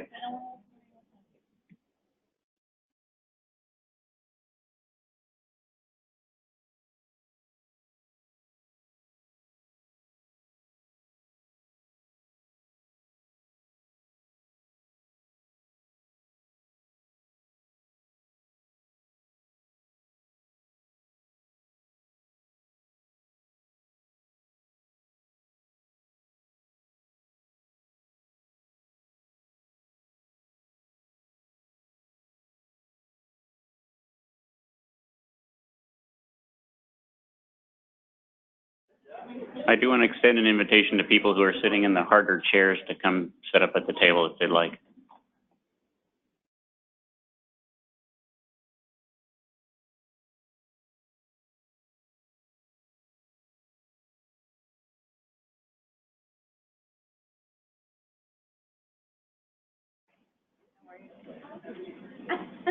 Okay, I'm going to go ahead and get us started in this next segment, which is twofold. One is to do a quick review of some of the results from the provider survey, and then to, since people have appreciated the opportunity to have small groups, see if we can at least spend a little bit of time in some small group discussion. I will preface my remarks by saying this is by no means a scientific analysis of survey results. It's a result of me sitting and taking a look at individual responses and trying to gather them together in themes. So one should not conclude that this is representative of every category of provider who responded in a particular area. But hopefully we'll prompt some discussion. So with that, so I did take a look at the results from the provider survey, and as you can see, looked at 58 responses. We did have, in addition, with the survey itself, there was variability in terms of how people responded to questions and whether they responded to all of them. Some people left blanks, and so again, this is really an effort to try to gather as much commonality as possible, but not intended to be representative of every provider who responded. But just to give you a sense, in terms of provider size, this shows you in terms of number of FTEs, which is how I chose to characterize size of provider. Percentage of Medicaid, you can see the distribution here all the way from 0 to 100%, interestingly, and percent of VBP. And here I took our VBP definition, so it's responses that indicated that there was some, any amount of payment that fell into those HCP land categories 2B through, or 2C through 4B. And you can see the distribution here. So it just gives you a little bit of sense of background. So what I did is I focused on the question in the survey, and only on the question in the survey in which we asked providers to identify barriers to VBP adoption, because I thought that might be of most interest to this group. There were obviously other questions in the survey, and as JD mentioned earlier, probably some additional effort by us to try to give you a composite picture. But looking just at the responses to the barriers question, you can see, maybe not surprising to anyone, that the top three that were kind of checked off by respondents really fell into this data category. Lack of interoperable data systems, lack of availability of timely patient and population cost data to assist with financial management, lack of access to comprehensive data on patient populations, which does tie back to our earlier conversation in some ways when we talked about attribution. Then you can see the others falling off in order of frequency. So this just gives you a sense of what kind of rose to the top. I wouldn't, try to read too much into, 32 out of 58 means X percentage of providers feel this way. Again, this is just those who chose to respond to these barrier questions. But then what I decided to do is try to take a look at this through several different perspectives. So one was in terms of percentage of VBP. So for those who responded and gave us some indication of where they fell or what what kinds of reimbursement arrangements they had along the VBP continuum. How did that look? And interestingly, we had a number of respondents, as best I could tell, again, from looking at the survey responses, who had no VBP reimbursement relationships at present, at least in terms of at the time that they answered this question. So this would suggest total, completely fee-for-service relationships. So what did they identify as barriers? In other words, can we surmise anything about why they haven't done anything in VBP yet? Not surprisingly, the same 3 data questions are at the top. And this is across all types of providers. So this is hospitals, clinics, et cetera. The arrows in the bolded areas here, and you'll see these on subsequent slides, and again, not statistically significant, but these are places where the order of response has changed a little bit. So in this particular case, I noticed that inability to adequately understand and analyze payment models and lack of trusted partnerships and collaboration with payers did bump up a little bit in order relative to the group as a whole. And in any of the subsequent slides where I show arrows like this, it always relates back to that first slide in terms of the group as a whole. Again, not scientific, but interesting, I think, in terms of taking a look at what might contribute to, or what might be going on in the lives of those who aren't saying that they have any VBP relationships at this point. I also looked at small size, or relative sizes. I think I've got more than one slide on this.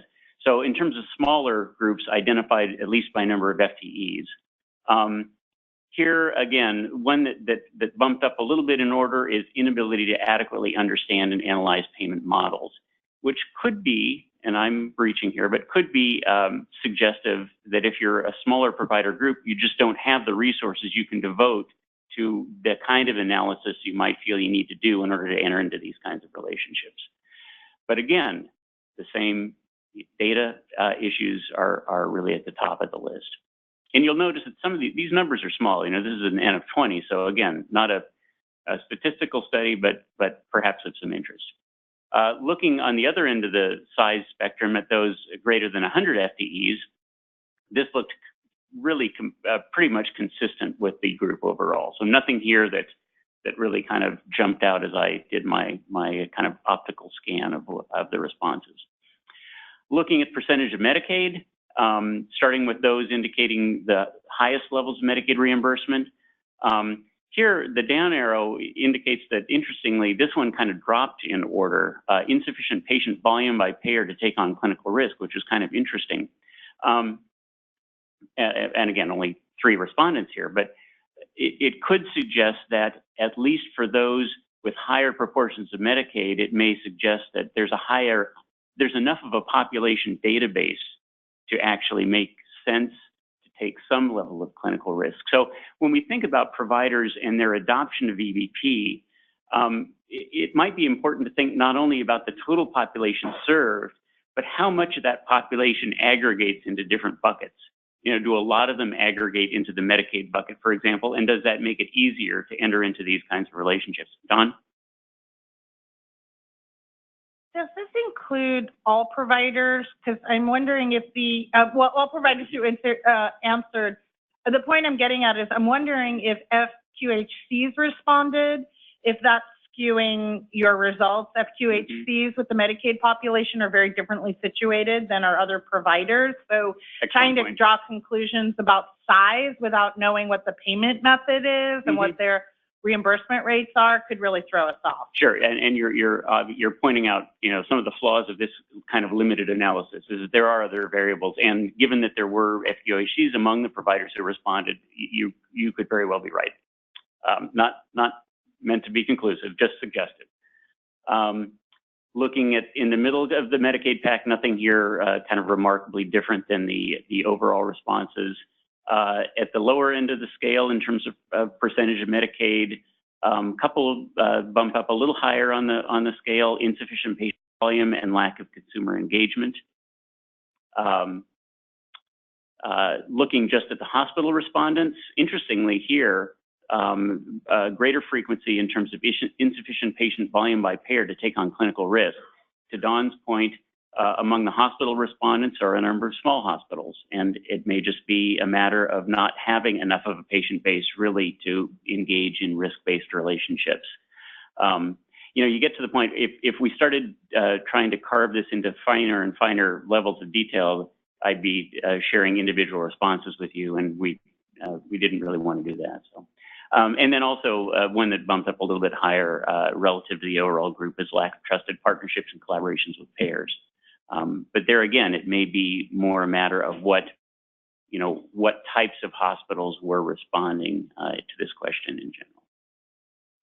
And then I looked at those indicating or appearing to be behavioral health providers primarily to see if there were any differences here. And here is one where I found that, interestingly, there were a couple of categories that had zero indications. One in particular, inability to adequately understand and analyze payment models, kind of dropping down lower on the list, which is kind of an interesting observation. And then, so that was kind of, sorry, this is a fast walkthrough, but I just wanted to kind of share some impressions. And again, not meant to be conclusive, but hopefully prompt some discussion. And then I also looked at some of the comments that were just entered in, because we had another category for people to share. And I kind of grouped these into several categories, one having to do with financial resources. And these are comments entered by respondents. Below cost reimbursement and workforce shortage, such as mental health providers and primary care physicians as a barrier. Insufficient funding amount to be meaningful as incentives and that can sufficiently cover administrative burden. Payment does not support staffing needs. That was for respondents really with that kind of response. And lack of robust internal infrastructure to meet the quality assurance and contract compliance demands, mostly due to lack of revenue. So again, it's financial resources, and especially financial resources to support the infrastructure that you need in order to do VBP. Just a couple more of these, and then we'll open for discussion. Several comments really focused around infrastructure in particular. Time and lack of qualified workforce. Most initiatives require increased skilled staffing, which do not exist in rural markets. We do not have enough staff to fulfill basic operations, let alone increased work on value-based purchasing contracts. Need for additional resources to assist in successful model structure and contract negotiations, and lack of the sophisticated systems and metrics that would be needed to be successful. A few challenges related, especially in the behavioral health arena. These were not necessarily just from behavioral health providers. Has not been offered to behavioral health providers to date. So at least in one case, someone offering that observation. Behavioral health was slow in getting involved with the transformation initiative. Difficult to have the same foundation with larger medical providers who have started behavioral health services versus partnering for services. And then a comment, some of you are very familiar with this, 42 CFR Part 2 restrictions on sharing data with HCA without extensive patient consenting process. Unclear if HCA and Link for Health qualifies for exemption from this federal regulation that bars our organizations from sharing data regarding substance and alcohol diagnosis and treatment. Some other comments, if we had contracts that had VBP, we would comply, which I thought was good. Initial stages of understanding VBP. We still have a lot of unanswered questions, which makes it difficult to determine what our barriers are. Increased demand for providers to spend time on documentation and coding, not directly patient-facing activities. Inconsistent communication from payers regarding documentation and data requirements, and lack of cohesion in payer requests. This one I like, yep, all of the above. Also, as discussed elsewhere, the imperative to adjust results based on the population served. And then finally, interestingly, even though this was a section on barriers, there were a couple of positive comments. There are no barriers at this time. We are working diligently toward the future. We are also working with TCPI, Transformation, what is TCPI? Practice Initiative, thank you, yes. And the Practice Transformation Hub, as well as with all the major players, ACH and decision makers. And we are very open to engage in VBP. It would be beneficial to have more specific information on different options in order to better understand associated risks for small organizations and perhaps look into supports that smaller organizations might benefit from. Philosophically, we believe in the VBP model and support the initiative. So that, in a fast way, are just impressions gained from the results of the survey. Hopefully, well, I think probably in many ways just reinforcing things that folks around the table already know. Maybe no real surprising revelations here.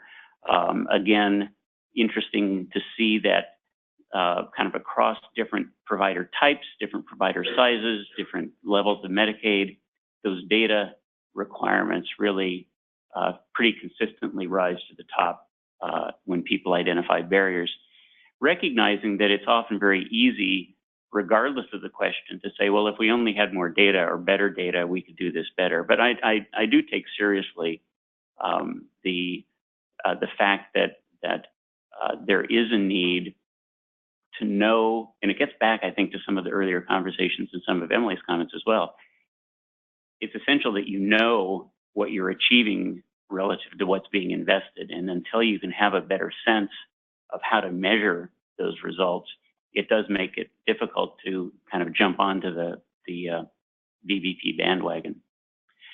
So with the next, what I would suggest 30 minutes, and again, based on the fact that we've had good feedback when we've broken into small groups for discussion in prior meetings, what I'd suggest, and feel free to push back, there's a separate page because we made a last minute change in terms of how we wanted to organize the small group discussion. If you like the previous way, you can vote on that one too. But what we're suggesting as with the single piece of paper in front of you is perhaps, and if we have enough people, we could divide into 3 groups, focusing on one of the 3 following areas. Data access and interoperability needs is one area of potential barriers. Payer contracting and partnership needs is a second, and financial staffing and infrastructure needs is a third. With the 2 questions really being, considering what you've heard throughout today's conversation, what specific actions can ACHs take in the next 6 months? And I chose 6 months because that's really the period of implementation planning to help providers address, maybe we should say to begin to help providers address this type of barrier to value-based payment. And then secondly, what are 3 things the MVP action team can do in the coming year to support ACHs and providers in addressing this particular barrier to value-based payment? So does that, let me take the temperature of the group. Do we have enough interest in breaking into these 3 groups to give this a try? Let me see a show of hands. Who thinks that's a good idea? Or would you rather have a large group discussion? Okay, I'm open to that. Shall we just try to go through maybe these 3 areas of barrier and think about those 2 questions? What can ACHs do? What can this MVP action team do to help? So let's try that. So thinking first of all, in terms of this question of data access and interoperability needs, what if anything can ACHs do to help providers address this barrier? Could I answer with a question? And my question is that in our ACH, which is Pierce, what I've heard about in terms of the focus on data and interoperability has been mostly the Pathways Hub. And I'm trying to figure out what the larger thinking is about the utility of that tool in terms of providers coming together, because my understanding is that in the initial stages, at least, it will be used for a very, very small cohort and focus. And so, and yet every time I talk about data and access and interoperability, it seems to come back to the Pathways Hub. So I would like any illumination that anybody could provide on how that will get us where we need to go when you think of its pretty limited application at this point or in the near future. It won't.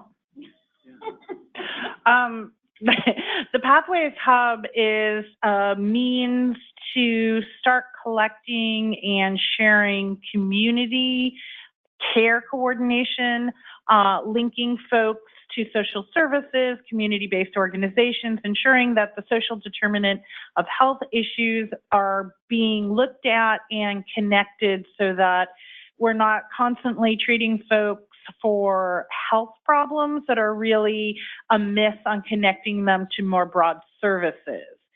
It will help with that, but ultimately, we do need to incorporate the data that's being collected and shared within that community care coordination platform back with the other, more robust healthcare data that is currently sitting in various places, EHRs that don't talk to one another, doctors, hospitals, specialty providers, even as far as the allied health professions.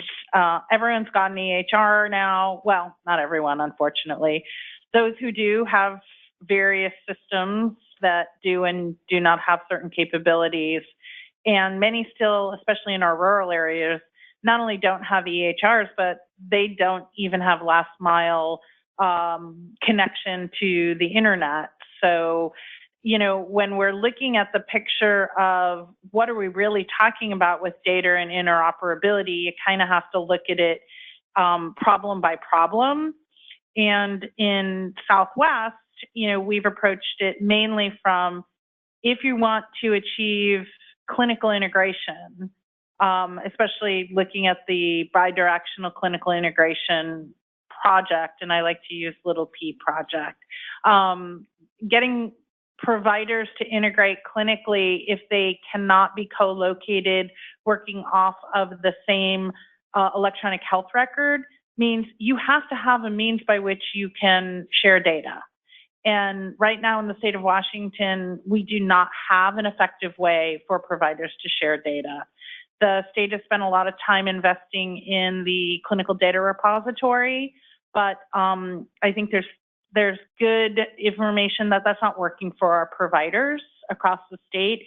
I believe the Hospitals Association and the Medical Association have come together and done a review and surveyed their providers, and it did not indicate that that was a strong strategy for us to continue to pursue at the moment. And even if it may be long-term, I can tell you right now it is not providing the support that providers in Southwest need to be successful in the time frame of the transformation project. So we have to find a way that providers can exchange data very quickly, or we will not have the capacity and capability to actually integrate at the level necessary to meet the outcome measures that are currently on the table.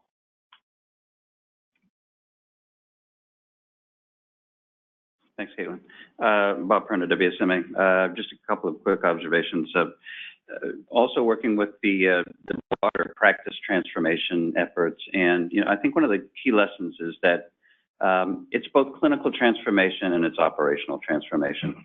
And then on data, it's also about what you need to track internally to find out if you're hitting the mark in achieving your goals, both clinically and operationally.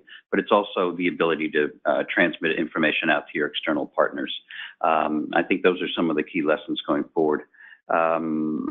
Circling back briefly to the chicken and egg slide, as the DSRIP lightning bolt strikes, the chicken and the egg, these are ultimately about risk-bearing arrangements for providers, and we don't want to end up with a fried chicken and a fried egg. So, but ultimately it's about having a clear understanding about what are you asking us to do at the practice level, what are the resources I'll need to expend at the practice level, and then ultimately when and how much will I be paid. In the fee-for-service model, it's pretty straightforward. It's, I did these services, I send you a claim, I get money, and I've got a fairly fast turnaround. The scary bit, I think, for a lot of organizations is the fact that I don't know when I'm going to get paid, and I at Happy Valley Healthcare required to absorb all that upfront infrastructure cost. Those are the things that I think are really going to be the, the critical points of failure for these things, and the reluctance of organizations to get involved. And final comment, circling back to Dr. Cronlin's comment about Northwest Physicians Network, I think what's lacking for small to mid-sized practices is, again, I think and I'm glad to see the survey findings, although limited, I think help to bear out, some of those ideas. I don't have infrastructure. I don't have economies of scale. I don't have expertise. I don't have data that will allow me to do this. NPN, again, in a more traditional IPA, MSO/models, is able to say, all right, we can provide you with economies of scale. But all that being said, we can't deny the reality that we're seeing many physicians and other practitioners in small to mid-sized practices saying, no mas, I just can't do this. You're asking me to do too much.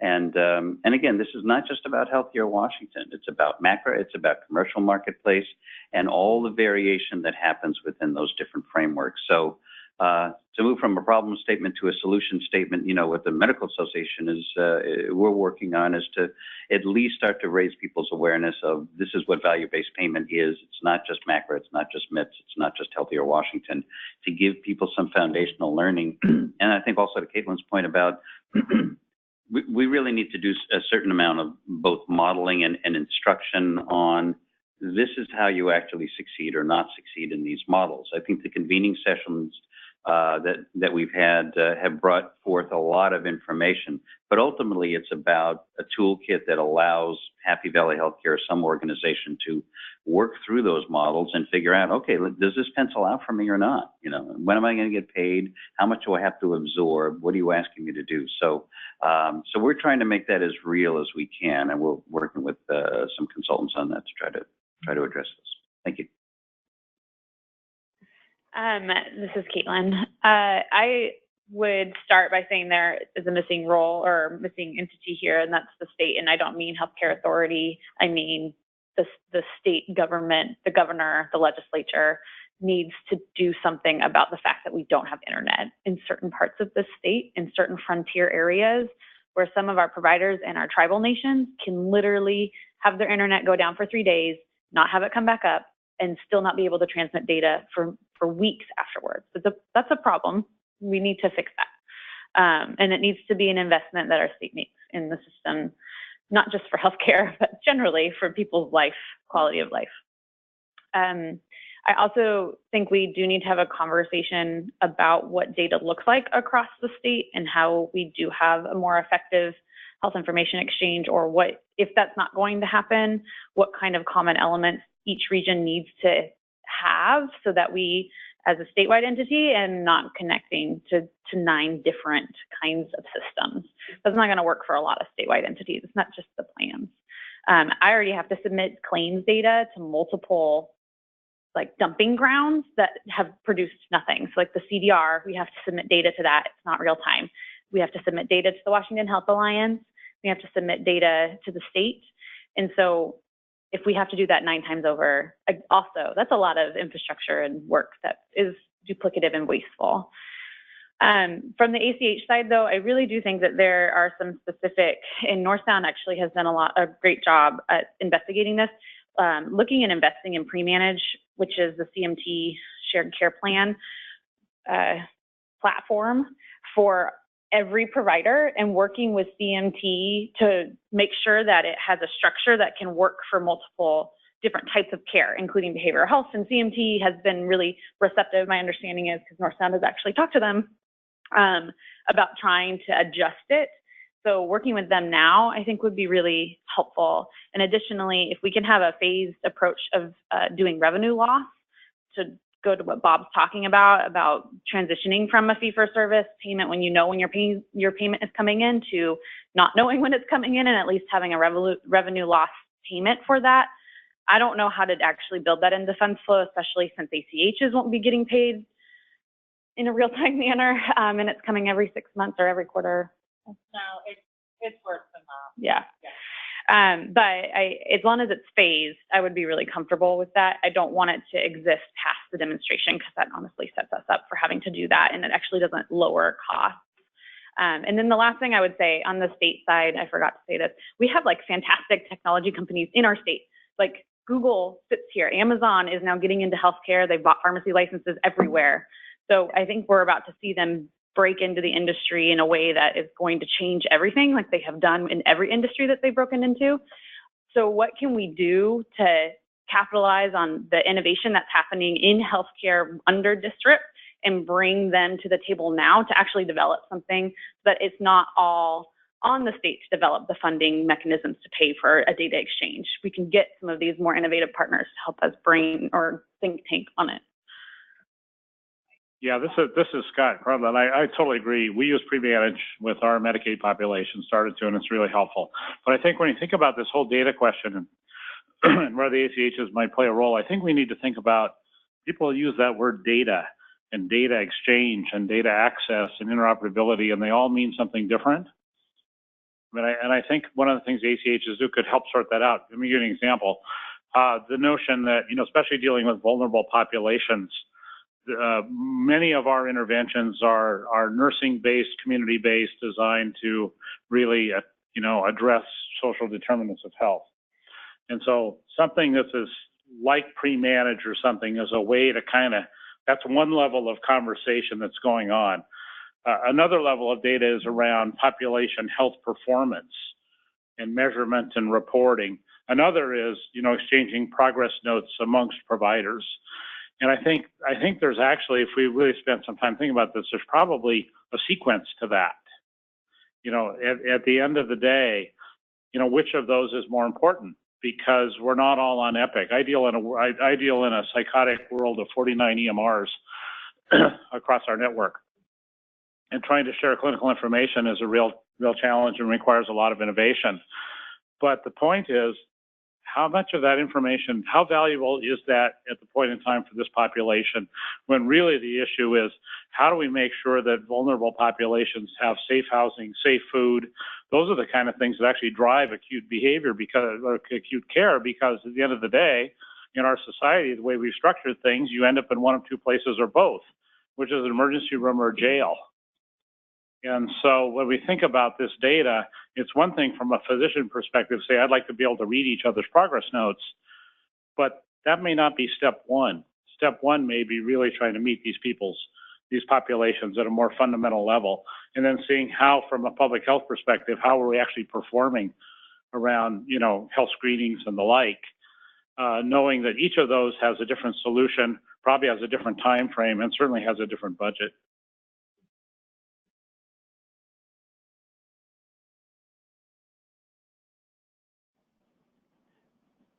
All right, so we resolved the data question. And I number of good comments, and I'm actually taking notes here, but clearly some roles for the ACH with respect to infrastructure support, meaning the opportunity to apply incentive payments to bridging that kind of resource gap, if you will. Also, a role with respect to making sure that when we say data, we need data, that there's more of a common understanding, so that at least we're not talking across each other. And also, to Bob's point, perhaps some very specific modeling of how does one, in a practice of a given size, for example, really, where do you start? How do you carry out? And maybe in partnership with what WISMA is doing, for example. What about, we talked about roles for the ACH. In this kind of data access interoperability, is there a role that you see that this group can play, again, as we think about our agendas for the upcoming year? Either as a convener, as an educator, as a proselytizer, any thoughts for what you as individual representatives, or what the group can do, how we can help the group address some of this? Might be a crazy idea, But I think it would be interesting if we actually did invite some of the tech companies to one of these meetings and had a strategy discussion with them. Like they may not, honestly, they probably aren't aware of a lot of this. Maybe they are, and they'll shock us all and have the solution that we've all been waiting for. But I think it might be interesting to start engaging them now, because it might actually have them start generating some business ideas. Because if they can do it here, it's not just going to be limited to here. They will be able to replicate something like that everywhere. And both Google and Amazon have like web services. So even from a cloud-based system of sharing data and having an aggregator, that might be a space that they'd be really interested in. But I don't even think they know that it might be a gap that we are really looking to fill at this point in time. There are already people who do this successfully all over the country. We don't need to start at ground zero with tech companies. I mean, there are successful HIEs. There's actually a successful HIE running right over the border in Oregon that actually takes in pre-manage and EDI data, that takes in behavioral health data, that has an opportunity to just share with universal consent 42 CFR data. It is operational. It works. Providence uses it. 12 states. It is there. We just need the money to put it into place, and we're putting our money into a big time and bucket sink instead of adopting things that have proven to work. So we don't need to start a conversation from ground zero. This has been solved not only right across the river, but in numerous other places across the country. These things work. One of the reasons New York has had a much easier time getting DSRIP off the ground is New York has regional information exchanges throughout the state. So we really just need to adopt things that work and stop inventing things from scratch, because at the end of the day, Washington isn't all that different.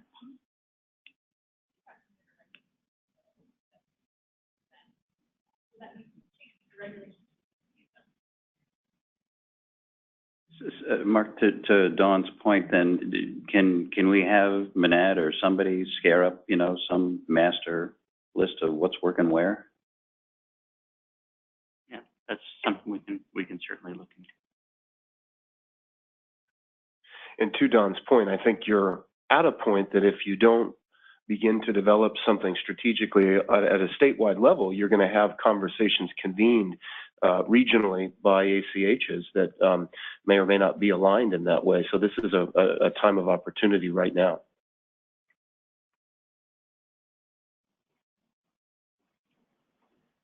Great. Considering the second item here, payer contracting and partnership needs, which would address, I think in some cases, probably, again, maybe for some of the smaller payers, at least responding to the survey or those that you may know of in general. I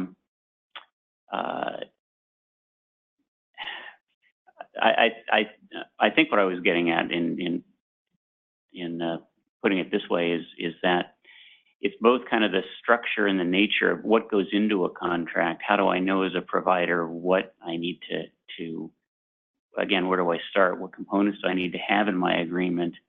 And how do I need to be a certain size? Do I need to be of a certain presence? Do I need to serve a certain number of Medicaid beneficiaries before I'm ready or considered ready to enter into a relationship, a VBP relationship with a payer? So, any thoughts on? First of all, are those reasonable questions? And is there, if that's true, is there a role that ACHs can play, or is this really kind of hands off? If payers want to work with providers, they just need to find each other and go forward. So, I guess my opinion. And we have a suite of contracts across the value-based continuum, specifically to address some of the needs that you had, which is, does the provider have enough history with Medicaid? Do they have enough data that we can actually support a baseline creation? Do they have infrastructure to be able to support an ongoing value-based contract? And you have on the far left-hand side of the HCP land where you're just paying for gaps in care closure, and then you have the far right-hand side, which is Dr. Conlon. So I think some of that is addressed. My thought, though, is I see things like misaligned incentives, and I wonder if there's a little bit of timing in here. I can't remember when we sent out the survey and how mature Exhibit F in the managed care contract was at the time we sent it out. Because now it's very specific. I have all, in my value-based contracts, I have the metrics that are in Exhibit F because that's what I'm held to. So I'm wondering if there's a little bit of that in there. And if not, that means that we might, across the 5 MCOs, might be misaligned too, which would be a problem for a provider. And then there's the notion of even if all 5 MCOs are aligned, a lot of our providers, Medicaid isn't their only revenue stream. So they've got contracts with commercial payers and self-employment funded contracts run through ASOs. We're asking providers to really run the gamut across what are they striving for who to get what payment. So as an ACH, it's real easy for me to get stuck in the Medicaid blinder bucket and forget that these folks, and for folks with a varied revenue stream, Medicaid can be a somewhat small percentage of their business. And I'm constantly really straddling the line on how hard can I push, because a lot of these folks are seeing Medicaid patients at a loss. Even with a value-based contract, it doesn't really pan out for them financially. And if we make it too difficult for them, it really does open the door for them to just finally throw up their hands and say, you know what, you guys are just making this too hard. I want to be a good partner. I want to be a good community member, but not if you're going to suck the lifeblood out of me. So thanks, but no thanks. So we really have to be cautious that we're not only dealing with, FQHCs, but we've got a real variety of provider types that have different needs. So to follow up on your point there is that from our last meeting, we discussed the high-hanging fruit as being identified as the small providers. And I believe the statement was made in this group that the success of turning the state over to value-based purchasing is not going to happen unless we can bring in the low-hanging fruit, because they are a significant portion of that 90% theoretical baseline we're going to reach for all value-based purchasing. So I think your point, that I just want to underline your point. I agree with you that we need to take into consideration provider size as well as payer mix of the provider as well. And I'm just going to hog the microphone. I do like microphones. So I want to give you an example of the conversations I have in my community, especially with our smaller behavioral health folks who are seeing good amounts of Medicaid patients. You'll go in and do the model and put up the beautiful diagrams and the chickens and the eggs, and everyone sits there. And at the end, this is the response I get. So, if I hear you correctly, you're going to take basically the low, mid-level mental health patients that I have and integrate them into a physical health practice so that I can really focus on being a specialty mental health, behavioral health provider. And I'm nodding my head like, yes, you get it. Yes. Okay. So could you explain to me how exactly I'm paying my bills? Because I can't pay my bills right now with those people that you're going to move to somebody else's practice. And that's where I have to smile and say, we're going to work with the MCOs to figure that out for you. And until we as an ACH can go into these providers and say, here is, and I think this goes to Bob's point, here is how you will be paid. here is how these dollars are going to provide you with enough money to pay your bills, or at least be no worse situated than you are currently. It's really hard for them to get their head around, how is this going to work?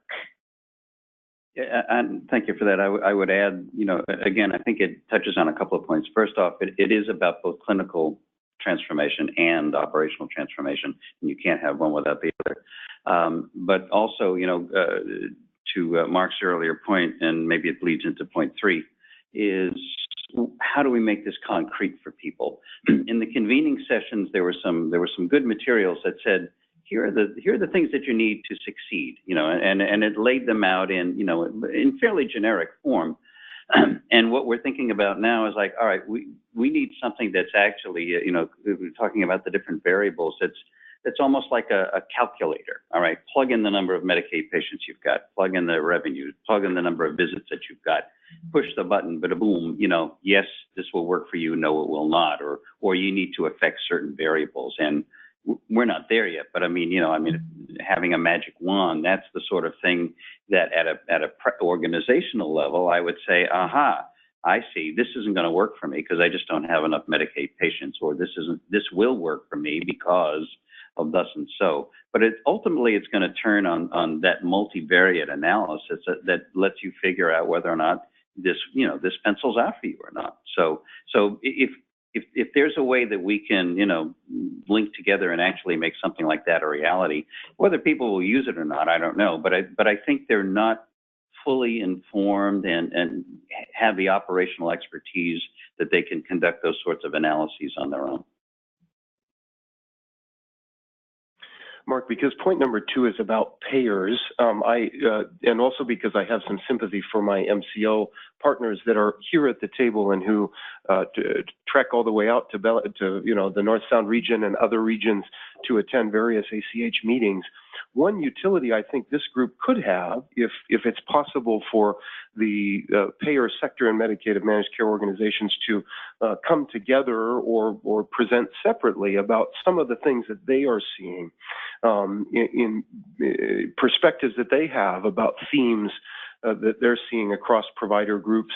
I think that would be helpful for ACHs to hear, and each of us are at various stages of convening payer sectors, the MCOs, because we recognize how important they are as partners in our work. And I just think that this could be a forum where we could hear a little bit more of a global message from them, and they could speak at one time here and have that be filtered out to the ACHs in a way, and some of the themes that they're seeing with provider groups and partners of various sizes, and how they might recommend that ACHs could be helpful in creating an environment for greater adoption of VBP. So I just think we haven't heard a lot from payers in this forum or you know, across the state. And I know that's a little bit sensitive because they come together as a sector, but are their own individual entities as well. But I just think that would be very useful for this forum. I think in the last, you know, 10 years or so, we've been working to redefine what primary care is, you know, whether it's around patient-centered medical home initiatives or those kinds of thinking. But I think part of the issue we have with the payers is that, to your point, it looks like this kaleidoscope of things that actually just, I think after a while, numbs you, right? Because every commercial payer, everybody wants their own. So I think the more we could actually adopt some standard approaches, and, you know, in my world, most of my world is Medicare Advantage. So there's star ratings, there's risk adjustment, there are certain kinds of behaviors and expectations that just come with the territory. And I think the more that we can begin, whether that's the CMS model or whoever's model, the more we can actually consolidate around some basic tenets of the model that providers can actually understand. Because what we're really talking about is whether it's a shared savings or thing with a commercial contract or Medicare Advantage or MSSP or Medicaid or whatever, we're trying to say is that medicine needs to be practiced differently than when I trained in the 1980s as a family doc. It's about managing populations of people. It's about keeping people healthy. It's about all these kinds of things. And yet everybody wants to come up with their own flavor of that, which inadvertently just causes confusion.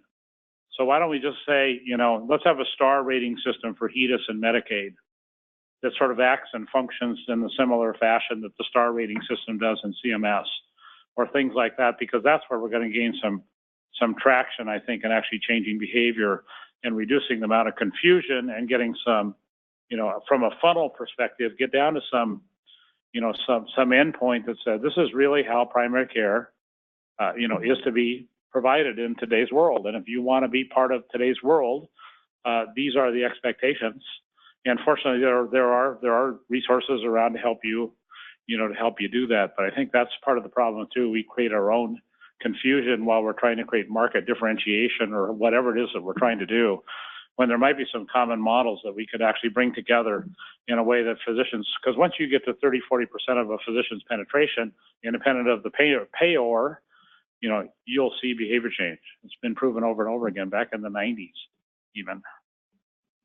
I think that's a really good point. I appreciate where you're going clinically. I don't know that I agree with the diversification for a healthcare organization to take on value-based contracts. I think there's a benefit there to trying the different flavors.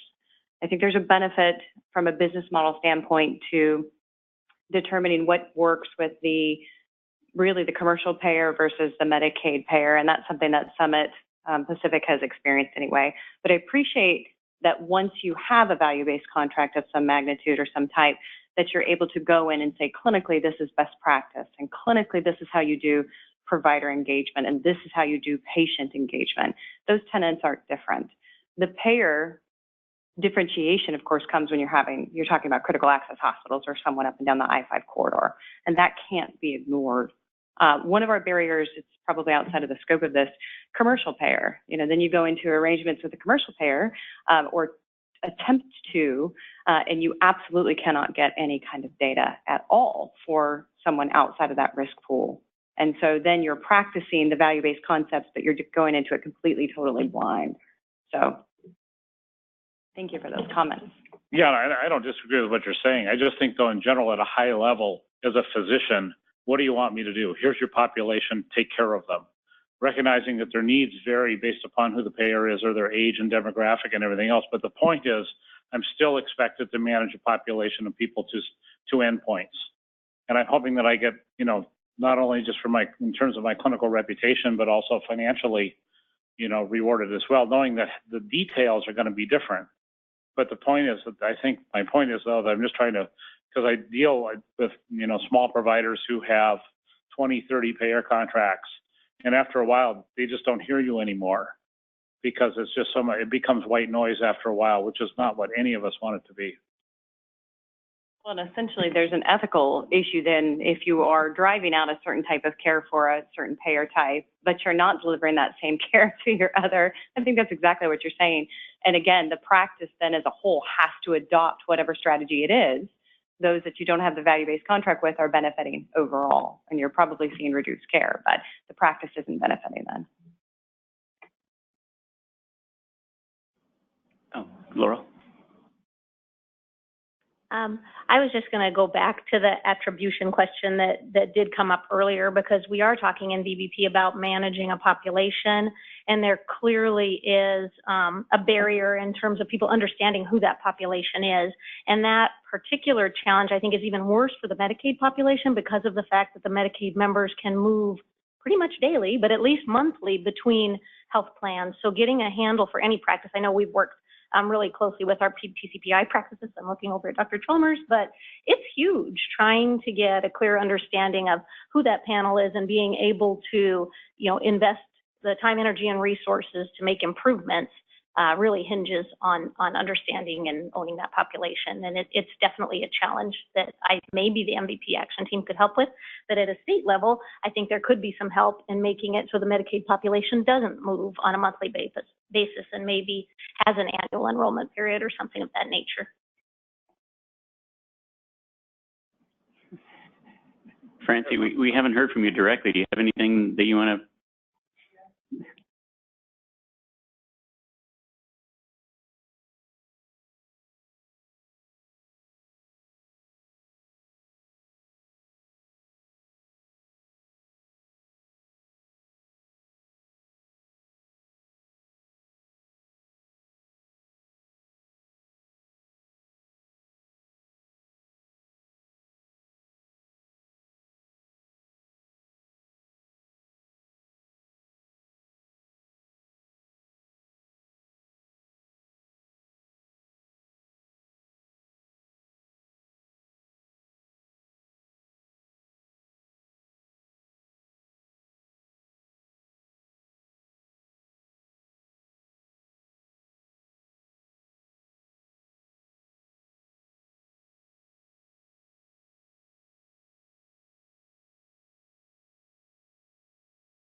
Bob, I was just jumping ahead, I guess, to your closing questions here is about what we might do.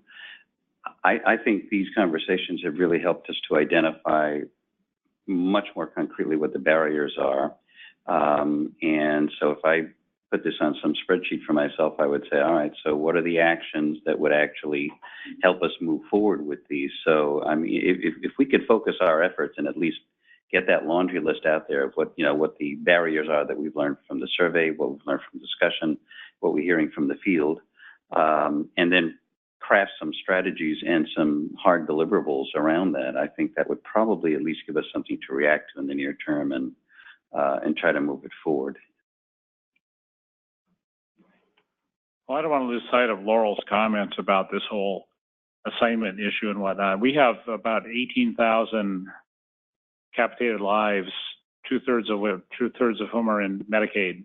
We had to hire a full-time person just to work, in partnership with our MCO friends too, in managing these populations relative to the number of Medicare Advantage patients that we have who seem to be very happy making a decision on an annual basis and sticking with that, as opposed to the what we see in the Medicaid population. And clinically, it makes it really, really tough if you don't know who your patient is from, month to month to month, to your point, at the practice level. And I don't know what we can do or how we could approach that from a policy perspective, because I presume that decision had some sort of history, potentially a political one at some point. But the notion is, how do we, if we really want to get these kind of results we're looking for, and you're never really clear from month to month who your patient may or may not be, it's not much better. It is a little bit better than the retrospective attribution model, but it's still far from perfect. And I don't know whether we have a role to play in driving that policy discussion, to a different level. And I'll say what perhaps our MCO partners at the table are thinking, but maybe don't want to say, which is when you have patients jumping from plan to plan, month to month, there is no business model for long-term investment. It's hard enough for the business model for payers on a 12-month cycle, but if you're doing it on a monthly cycle, it gets really difficult to show the return on investment for making innovative investments in how you're functioning.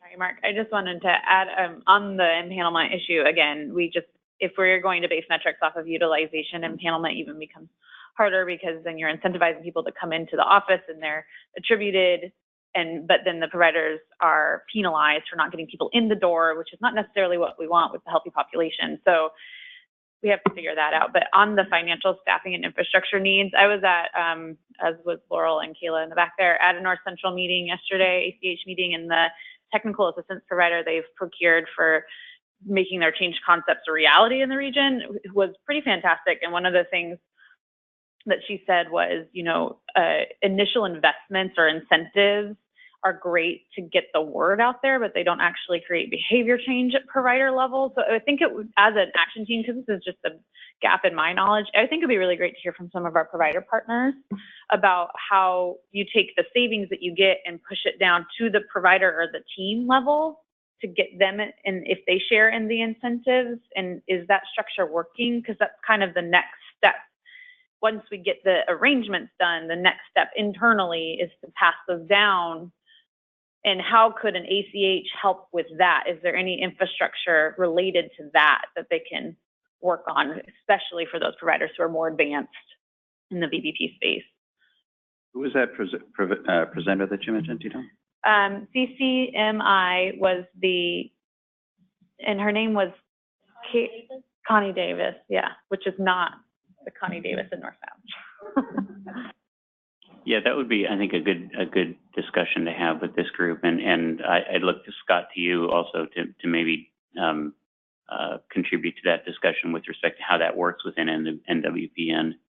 And Francie, perhaps from you in terms of so because of some of the things that you identified in terms of the need for standardization, especially if you have a small practice, and so you may have several different payer buckets, but within each bucket, you've got a relatively smaller segment of the population. How do you achieve that level of consistency as well across payers? So we're almost at time. This has been a great discussion. I'm glad that you overruled me in terms of breaking up into small groups. I took a lot of notes. So I would like to maybe close by coming back to this question of kind of teeing up the role and the agenda for this group going forward into 2018. I think we've got several good suggestions in terms of potential agenda items. I'll go back with my notes and compare with my colleagues and see if we can come up with a early enough kind of what a sample agenda would look like for our first meeting of 2018 and see if that meets your needs. I also want to address the question of membership and attendance. Again, it's nice in one sense to have this, smaller group to be able to have this kind of dialogue, but, we've got more members than are physically present here, and I know there are some folks listening in on the webinar. So let me ask, do you have any thoughts that you want to share at this point in terms of composition? Are we missing certain kinds of representation? Have we made it easy enough or too difficult for people to come to the meetings? I know we go back and forth about venue. One of the attractive features for us about this venue is I don't think it costs us any money. It does cost you money for parking, however, and also in time to get to Seattle. So any thoughts that you'd like to share that would help us kind of tee up our first meeting for 2018, both in terms of agenda suggestions and in terms of any changes or to either group or venue?